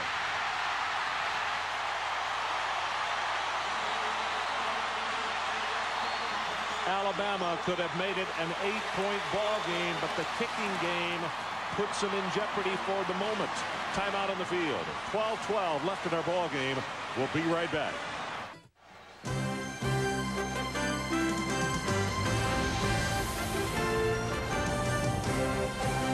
ESPN's presentation of college football, Alabama versus Auburn, is brought to you by Chrysler, engineered to be great cars.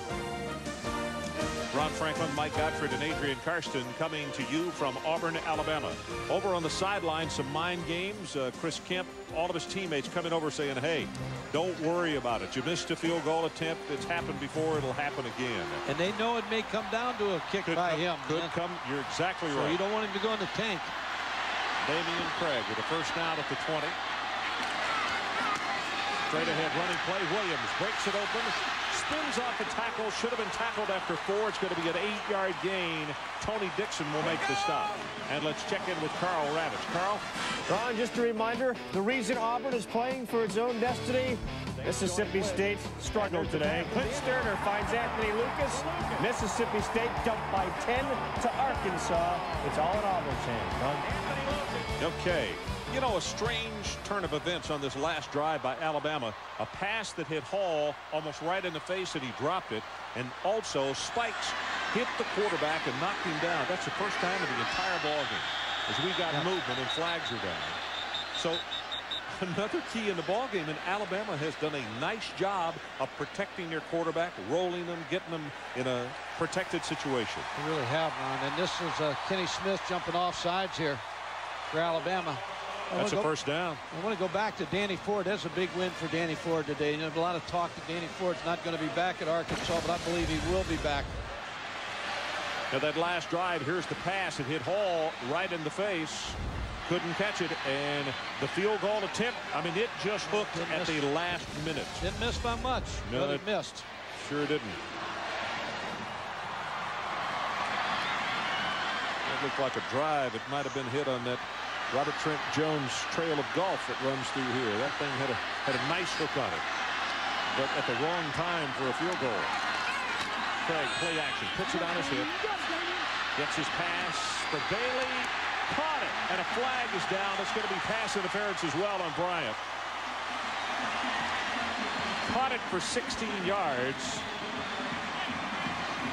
Ron, you're seeing a better display of quarterbacking by Damian Craig here. He has gotten hot. He has the feel for the game now. Interference on the defense. Penalties refused. Penalties refused because they picked up 16 yards. So Auburn with a first down, and they're going to put the ball just short of midfield. And here's what you don't want to do. You don't want to let Damian Craig outside, especially to the right side.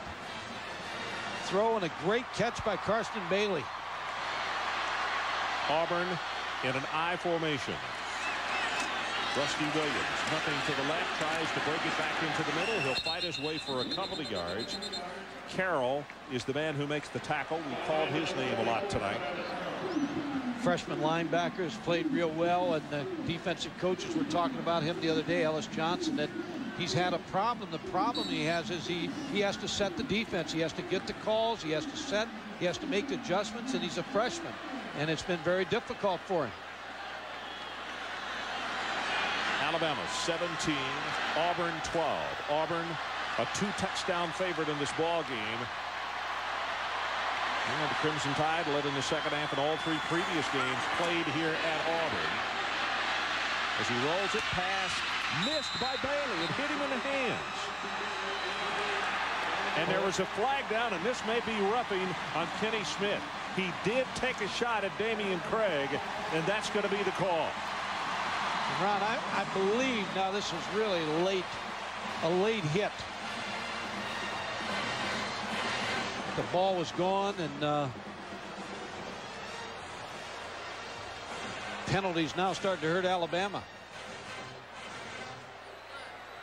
Got a personal foul, late hit, roughing the quarterback. It's going to be from the line of scrimmage, 15 yards, automatic first down. There's the play as Damian Craig rolls to the left, trying to get the ball to Carson Bailey. Wasn't Kenny, actually. The defensive back came up and made. I think it was Tony Dixon, number 24. Tony Dixon, you're right. I apologize to Kenny. I thought it was him who got him, but it was Dixon. Miscalled his name. 10:04 to play. 5-point lead by Alabama, and Auburn on the move again. They fake the run, pressure up the middle by Smith, and Craig gonna throw it, has it complete. Rusty Williams at the 15. It'll be a first down, Auburn. Well, Mike DeBose is just yelling at the officials. He wanted holding. Alabama got penetration, and Mike DeBose is not happy with that not being called. See if we can pick it up here. Damian Craig, number 99. That's DeMarcus Curry tackling Eric Curley, number 99. But got away with it. First and 10, Auburn Tigers, 18 yards in the pass play as the clock runs. About to hit 9.5 minutes to play in this one. Well, it's been a good drive by Auburn. Pitch to Williams. He's going to throw it back to Craig, or wanted to. Throws the ball and couldn't hold on. Well, they're very fortunate. Chris Hood, number 34, in coverage, but he was falling down, or he'd have been in pretty good shape to try to intercept the football. Damian Craig really made a great effort to try to catch it. Pitch out to Rusty Williams going to the left side. Damian Craig coming out, but Chris Hood stayed at home. But he falls down just at the last second. And a game of inches tonight. Rusty Williams, a sophomore out of Moncks Corner, South Carolina, southpaw, attempting to pass. It'll be 2nd and 10.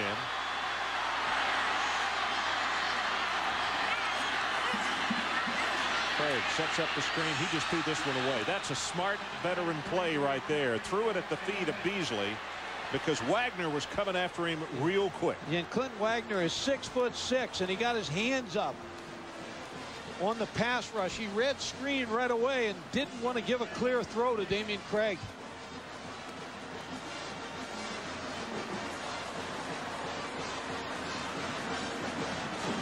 What a missed 2-point play, the missed field goal by Alabama, and Auburn's going to take a timeout. Auburn calls timeout. 9:17 left in our ball game. Alabama continuing to lead by 5. We'll be right back. 17-12 our score. There have been upsets before in this one in the Iron Bowl. Alabama in 90. Alabama in 85 and in 84. The game that Adrian talked about off the top of the telecast, where almost an identical situation of Auburn being ranked. Alabama only had 4 victories, and they got the upset win. 3rd down. Line to make the 4.5.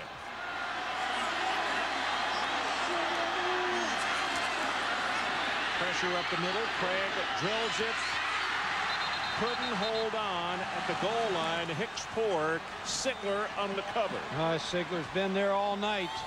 Got hurt a little while ago. Has come back on the field. Good pressure by Alabama on Damian Craig. There's the pressure. Damian Craig ducks underneath. And there's the good close right there by Kelvin Sigler. Going to be a 31-yard field goal attempt by Jared Holmes.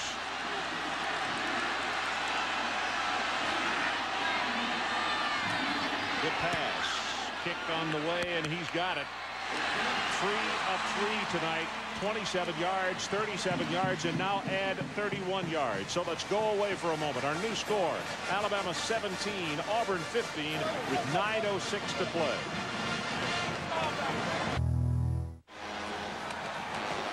(17-15), the identical score that was final in the '84 game. As you look at Freddie Kitchens, didn't start the game tonight, but he has been the difference maker for Alabama.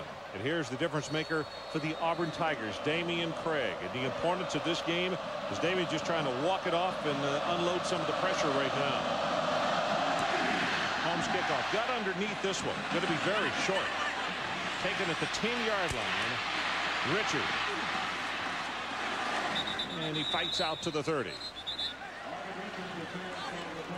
Women's college basketball coming up tomorrow afternoon. State Farm Tip-Off Classic from Champaign on the Deuce at 12:30. North Carolina and their Player of the Year Tracy Reed will take on the Florida Lady Gators. Then the second game back here on ESPN. Old Dominion will meet Illinois at 3 Eastern. That's the State Farm Tip-Off Classic tomorrow afternoon.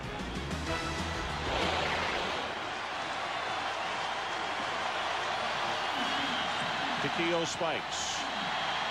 You look into his eyes as he looks into the eyes of Freddie Kitchens.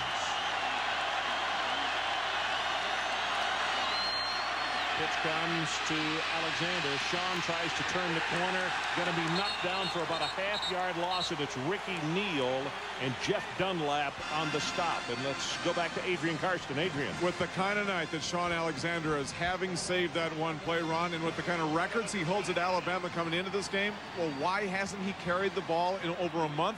A couple of reasons. Had a sprained foot, hasn't practiced for 2 weeks. But also to say that he was in the doghouse with Coach DuBose would be an understatement, because he would not identify just exactly what the problem was, but he said he will not play in this game based on ability alone. But you might have to think now he's redeemed himself, Ron. Yeah, he's gotten some attention on the sideline. There's no question about that.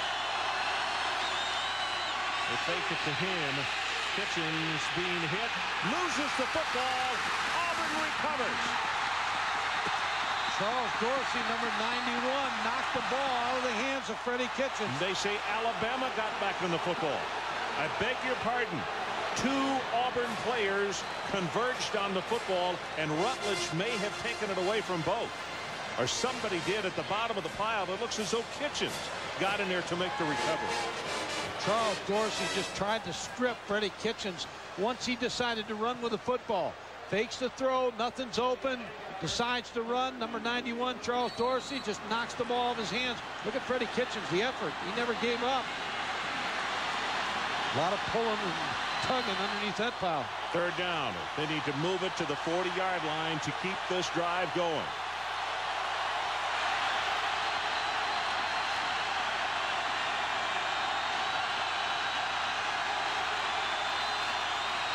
Sean Alexander tries to cut it back, fights his way, extended the football, and let's see where they're going to mark him down. Spikes and Martavius Houston on the tackle. When he extended that ball, I think he made the 1st down. Now, depending on the spot, they're not going to give it to him.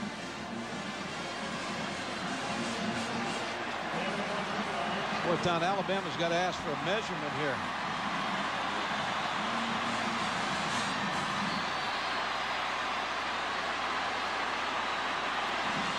Stretch the ball out past the line. The ball come out, but they're not going to give it to him. They're going to punt the football.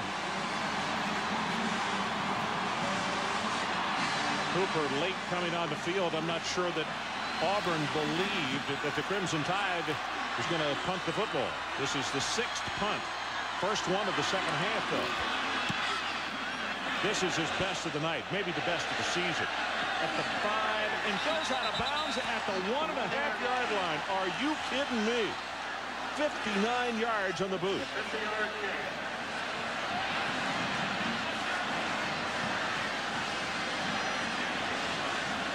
So with 6:18 left in the ball game, Auburn takes it over after nearly recovering a fumble just a moment ago in Alabama territory, and now they're going to have to scrimmage with their backs lined up in their own end zone. Well, Ron, we had the drive last year that Alabama took the ball down the field. Freddie Kitchens hit Dennis Riddle on the touchdown. Now Damian Craig gets that same opportunity with 6:18 to go on the clock.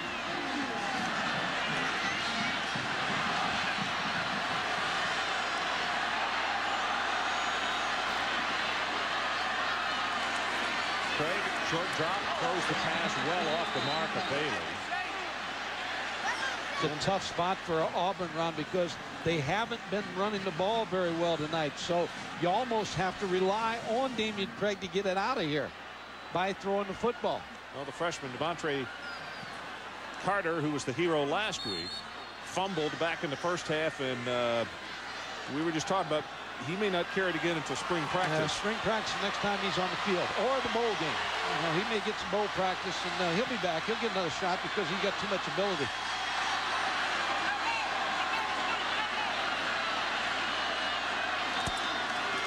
Hands it out to Beasley. And the senior fullback will take it out to the 5-yard line. Panks makes the tackle on him. Now the clock about to go under 6 minutes. I think the important thing here, Auburn has 2 timeouts. Alabama still has their full complement of 3 timeouts, but this is a big play right here. Boy, the 2 things that come to mind as far as huge plays in this football game, how Spikes missed recovering the fumble down here, and Freddie Kitchens took it away from him, and then that 59-yard punt just a moment ago by Daniel Pope. Right now is the play of the football game. Everybody talks about Freddie Kitchens' weight. It helped him there because he was able, the strength to pull that ball away. Craig on 3rd down. Lobs it, got him open. Right over the middle to Hicks 4. That'll move the chains. Good for 15.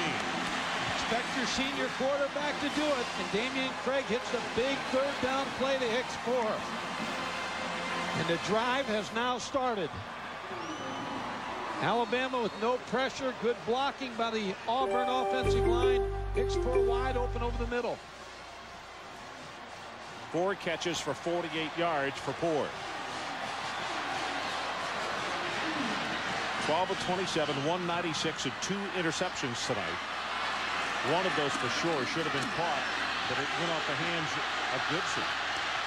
Williams gets it outside, finally bumped out of bounds by Sigler, and that'll stop the clock at just under 5 minutes to play in this one.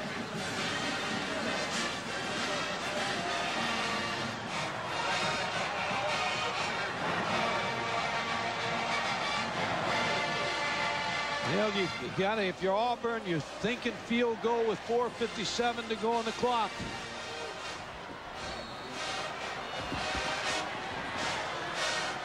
On the bench, the Alabama offensive line getting a break and a breather, talking it over, hoping that they get to come back on the field with still a lead. 2nd and 5. Pitch to Williams, nothing outside, cuts it back into the middle, and is going to wind up with about 3 yards. Tony Dixon makes the tackle. Good pursuit and a good cutback by Rusty Williams on that play. Sets up another 3rd down play that Damian Craig must deliver. Well, Mike, if we look ahead to a situation where Auburn gets it in field goal range, what's the longest for Jared Holmes? 45 this year against Arkansas. His career long was 50 in 1996 against Alabama Birmingham. And he's got a strong leg. We've seen it tonight. Craig lofts the pass, has it complete. Goodson made the catch, pushed out of bounds out of the 37-yard line. So now the drive has covered a total of 36 yards because they started it officially at their own 1, although it was the 1.5. And it continues again, just like last year. Freddie Kitchens took his team down the field. Damian Craig has that same opportunity tonight. Tyrone Goodson, 83 on an out route. They cleared out on the outside. Hicks 4. There's the catch. Deshae Townsend waiting for the tackle. Carlton Person, 87, also in on the tackle.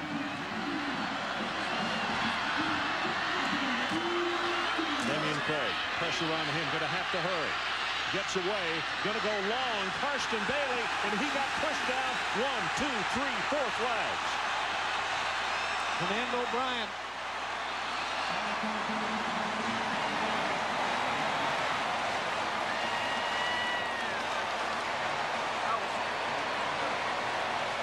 And this is, Ron, where your confidence of your ball club when you're 4 and 6 comes into play a little bit here. They've had so many losses this year and so many tough plays here. Fernando Bryant just gets ran by Karsten Bailey, and then he puts his hands on him. You know, Mike, if Bailey catches that ball for the touchdown, the 15-yard penalty is not bad, though. When the youngster's so banged up, he couldn't have caught him. So to give him the benefit of the doubt, you say you can't blame him. No, and he got beat at the line of scrimmage. Once he got faked out at the line of scrimmage, and then he was behind Karsten Bailey. Couldn't catch up, made the move to pass interference. This is a season high in penalties against Alabama tonight. 111 penalty yards, and now a timeout has been taken by Alabama. 4:02 left in the ball game. Crimson Tide by a couple. Let's take a timeout.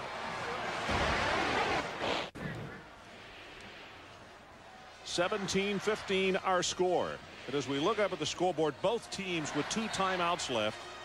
4 minutes, 2 seconds left in this one. And it seemed like just 1 year ago we were talking about a come-from-behind situation by the Crimson Tide. Tonight, Auburn trying to do it.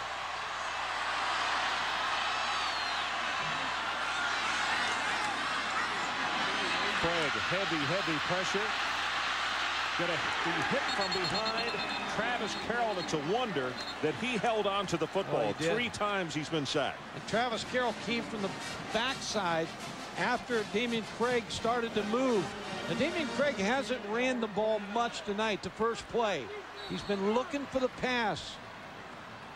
He has good scrambling ability. 8 tackles for number 44, Travis Carroll tonight, the freshman out of Jacksonville, Florida. And Ron, Deshae Townsend is out of the ball game now, so Antoine Hunter is in. 2nd down and 13. Pass over the middle, right in the hands of Gibson, and he dropped it. Oh, I tell you, not only did he drop it, he took a heck of a hit from Antoine Hunter, number 39, after he dropped the football. There's been a lot of drop passes, both sides tonight. Number 39, Anton Hunter. Ooh, and plus the linebacker. And both of them were very close to being late on the hit. Yeah, Marcus Spencer, 41, another freshman.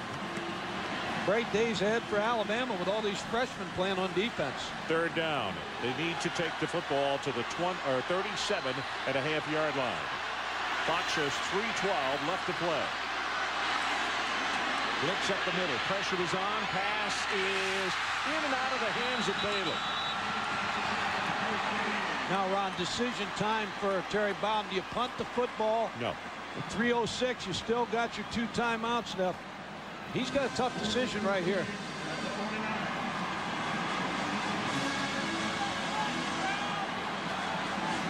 Well, they're calling for the punt team. I don't think this is a bad move at all. I really don't. But they're going to have to stop Alabama. They got to pin them down. They need a field goal to win. They still have 2 timeouts. I don't think this is a bad move at all. 4th down. As we said, they need to take it just inside the 38-yard line, so it's about 13.5 yards. And Holmes will see if he can get a good pooch kick away. Hanging spiral. Going to bound at the 20, and it's just going to die right there inside the 20-yard line. Now, with 2:55 to play, it is incumbent upon that Bill Oliver defense to make a stop in at least 3.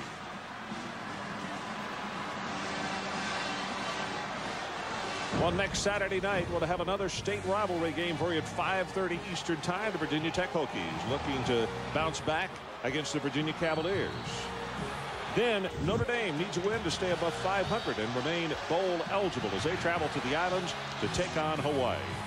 Ron, Joe Gibbs used to talk about when he was at the Washington Redskins that you have to practice playing and running the football against 10 and 11 men, because that's what's going to happen in this drive. They're going to keep everybody up for the run. Sean Alexander. He is going to move the stack for about 3, almost 4 yards as Spikes and Reese combined on the stop. Now that clock is going to seem like it's on fast forward if you're an Auburn Tiger fan. After this play, they'll use a timeout. 2nd and 7 for Alabama. They need to hold Alabama right here.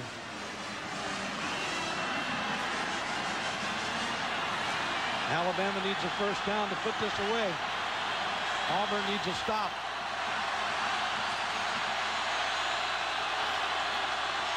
Kitchens letting that play clock get all of the way down to 3, down to 2. Pitches Sean Alexander. Pressure. Could he turn the corner? Yes. Has the first down as he'll take it across the 30 out to the 34. And credit Ed Sissom, number 33, the fullback, with paving the way for the first down. Ron, Ed Sissom tonight has had a great night blocking for Alabama. When they go to the I formation, they have been dangerous running the football. That's their best set, to run the football. The pitch, number 33, Ed Sissom gets the lead block. Sean Alexander shows you he's got fresh legs. The first down.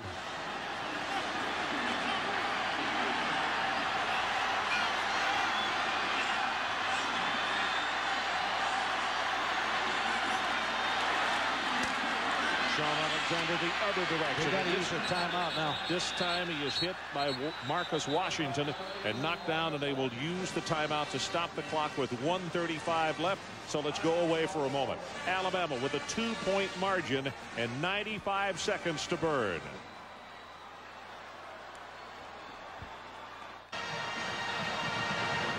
Now, what does the Iron Bowl mean? Well, those two trainers just walked up in front of quarterback Damian Craig, but he has his back to the field. He cannot bear to watch because only 95 seconds left, and as he mentioned to us, he's a senior. He doesn't get another shot. And the Crimson Tide leading by a couple. Straight up the middle. Alexander going to have 3 yards maybe. They push him back. They got to use their last time out here. They're going to let it run. Use it after the third down play. Ron, when you decide, the decision for Terry Bowden was a tough one. He had 4th and 10, so it comes down to, do you want to go for it in 4th and 10, or do you want to try to pin him in the hole? But when you do punt the football, your defense must hold them in those 3 plays, and they have not been able to do that. Now, if they hold them here, they'll use that timeout and still get a chance to get the football back. Well, that's the reason I said when they made the change that they better do the stop at a minimum of 3, or they were in hurt, and they are in hurt right now. 51 seconds and down to 50. Kitchen reverses it out, throws the ball to Sissom, loses the football. Auburn recovers at the 33.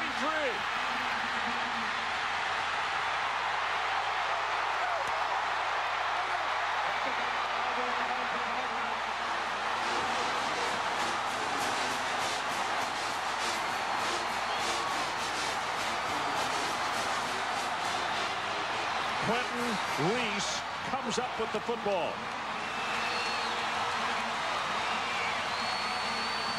And it's going to come down to Jared Holmes. Deciding to throw the screen on 3rd down. And it was Martavius Houston who knocked it loose. Auburn still has to get a little closer for Jared Holmes.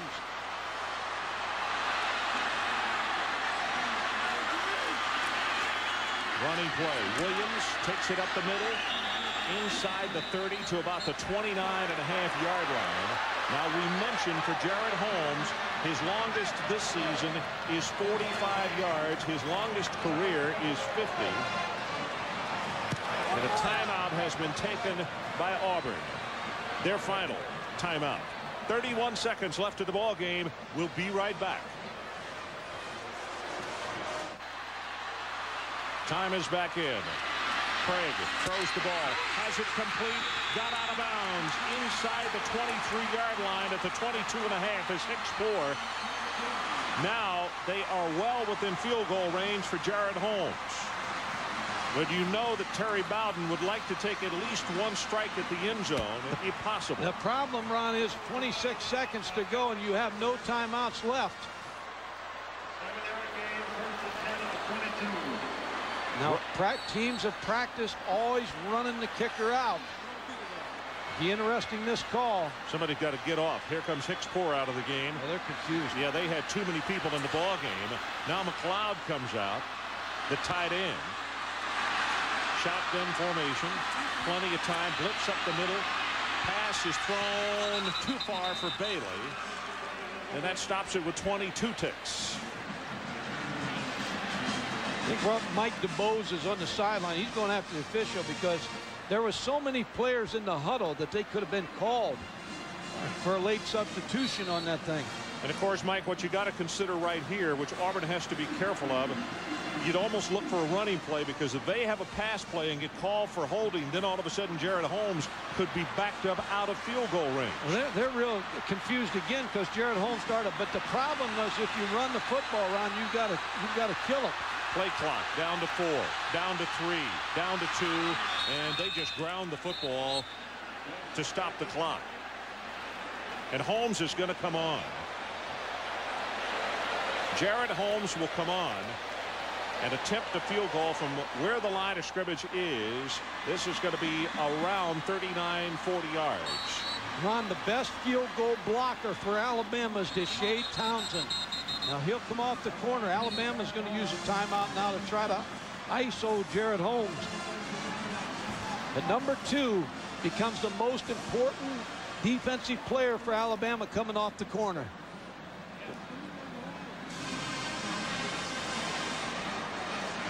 The other folks that are most important when you look at the special teams is Brett Turner, who is the long snapper, Jeremy Zills, who is the holder, and of course for Jared Holmes, he has been good 3 times tonight. 3 of 3, 27, 37, and 31 yards. Well, you talked about the swing of emotions in this ball game, and I mean this ball game, Damian Craig was sitting on the bench looking the other way, and it didn't look good for them. Then the turnover, and here Auburn with 21 seconds to go gets a chance to win it on Jared Holmes' field goal attempt.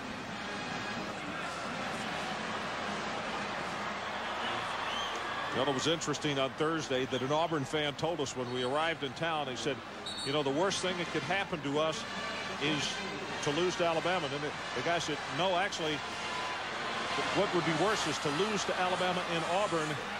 He said, no, then the worst thing would be to lose to Alabama and Auburn, and they're 4-6.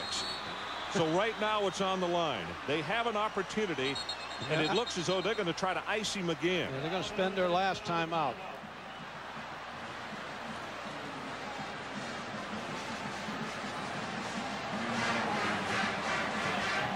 Ty Goodson on the sideline. What this does, Ron, is wear out the water boys and girls. They've been out in the field now 3 times and with that water. And let's check in with Adrian Karsten down on the sideline. Adrian? Quickly, Ron, I'll just tell you, I kept a very close eye on young Mr. Holmes in pregame warm-up. His longest, 40 yards. Now, there is a little bit of a breeze blowing in his face. Should not affect the kick. But as I say, nothing beyond 40 yards that he made in pregame warm-up.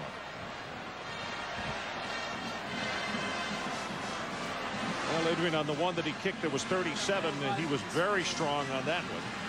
But the weather has changed just a little bit as this game is going on, and he does have just a little bit of a breeze. You know, the coaches at Auburn talked about yesterday. They said every game, it's a game of. It's going to be a game of this field goal kick right here. So here's the ball game. 21 seconds left. Holmes to attempt the field goal from the left hash mark. Good pass. Got the distance. He is good.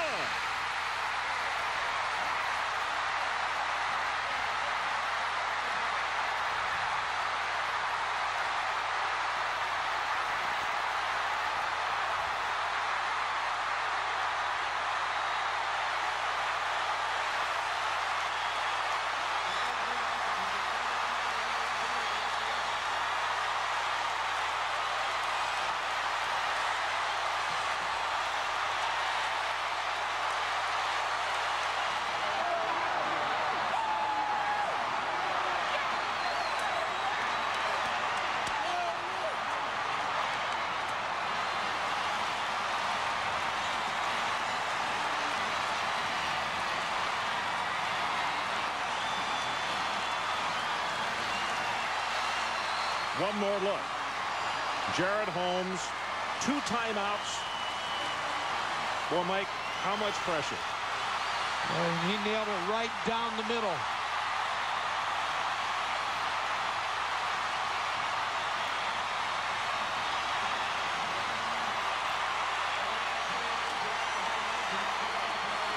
Ron, we're showing Ed Sissom there. He played a great football game tonight. And when you look at back at this ball game, you can't look at one play. You look at the missed opportunities that Alabama had earlier in the ball game, and I'll play with Ed Sissom anytime. Here's the kickoff. It's on the ground. It will be fielded at the 21-yard line, and it's Sissom. Bounces off the tackler, still alive. Here comes a flag, and now the second flag, and Sissom, running like a man possessed, got hit twice extremely hard and took it to the 45. And they may get him for a face mask too. But the problem, it took a lot of time. And the other problem is Alabama does not have a distance kicking game.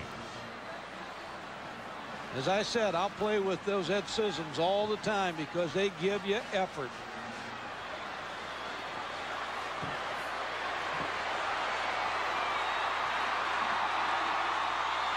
Face mask.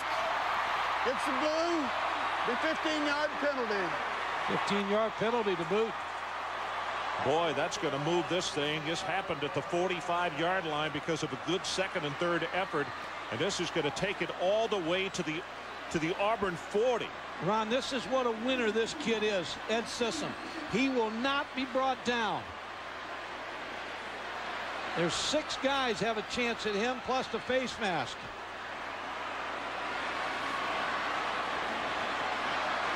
Well, tonight's Visa players of the game are from Alabama, Freddie Kitchens, and from Auburn, Jared Holmes. And as part of their continued effort to further the development of amateur athletics, Visa proud to donate $1,000 on behalf of these 2 athletes to their school's General Scholarship Fund. Sissom is up and is going off the field under his own power. And the brain trust for Alabama looking up at 6 seconds in the ball game. You got 3 choices. 1, kick a field goal. We know they're not going to do that. 2, you throw the ball deep down the field and hope you get some kind of pass interference or get it in the end zone. 3, throw a quick out, try to set up a field goal. One of the things on Thursday when Auburn worked on late desperation Hail Mary passes was all the defensive coaches saying, whatever you do, don't tip the ball, don't try to intercept it, knock it to the ground. They're going to try the field goal. His first career field goal attempt. I can't think of a tougher place and a tougher time. A 57-yard attempt for the Alabama win. A.J. Diaz. Good pass. Ball is down. Does he have the distance? No. It is in the end zone. Short. And the Auburn Tigers have come from behind to win.